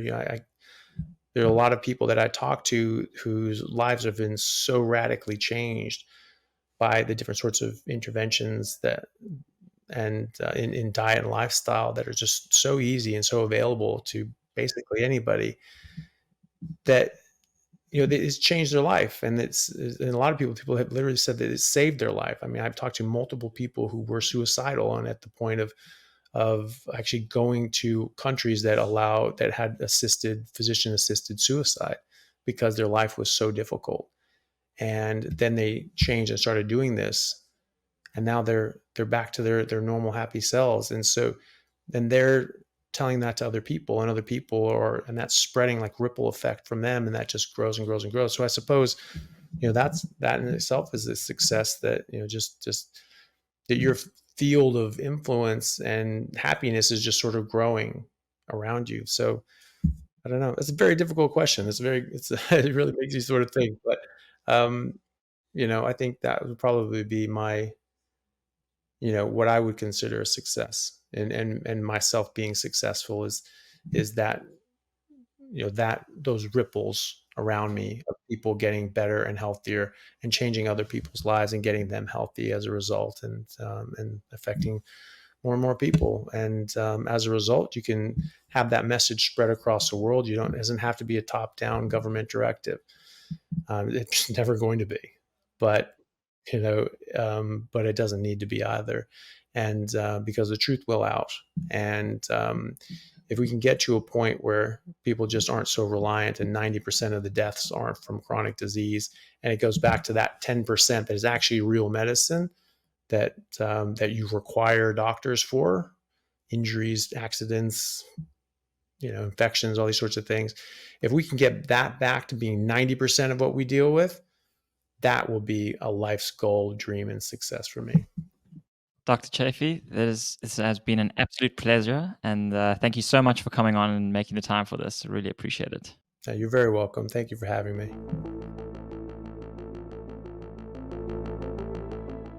If you guys enjoyed this episode, please like and subscribe. And to see more episodes, click the link right up here. That was iconic.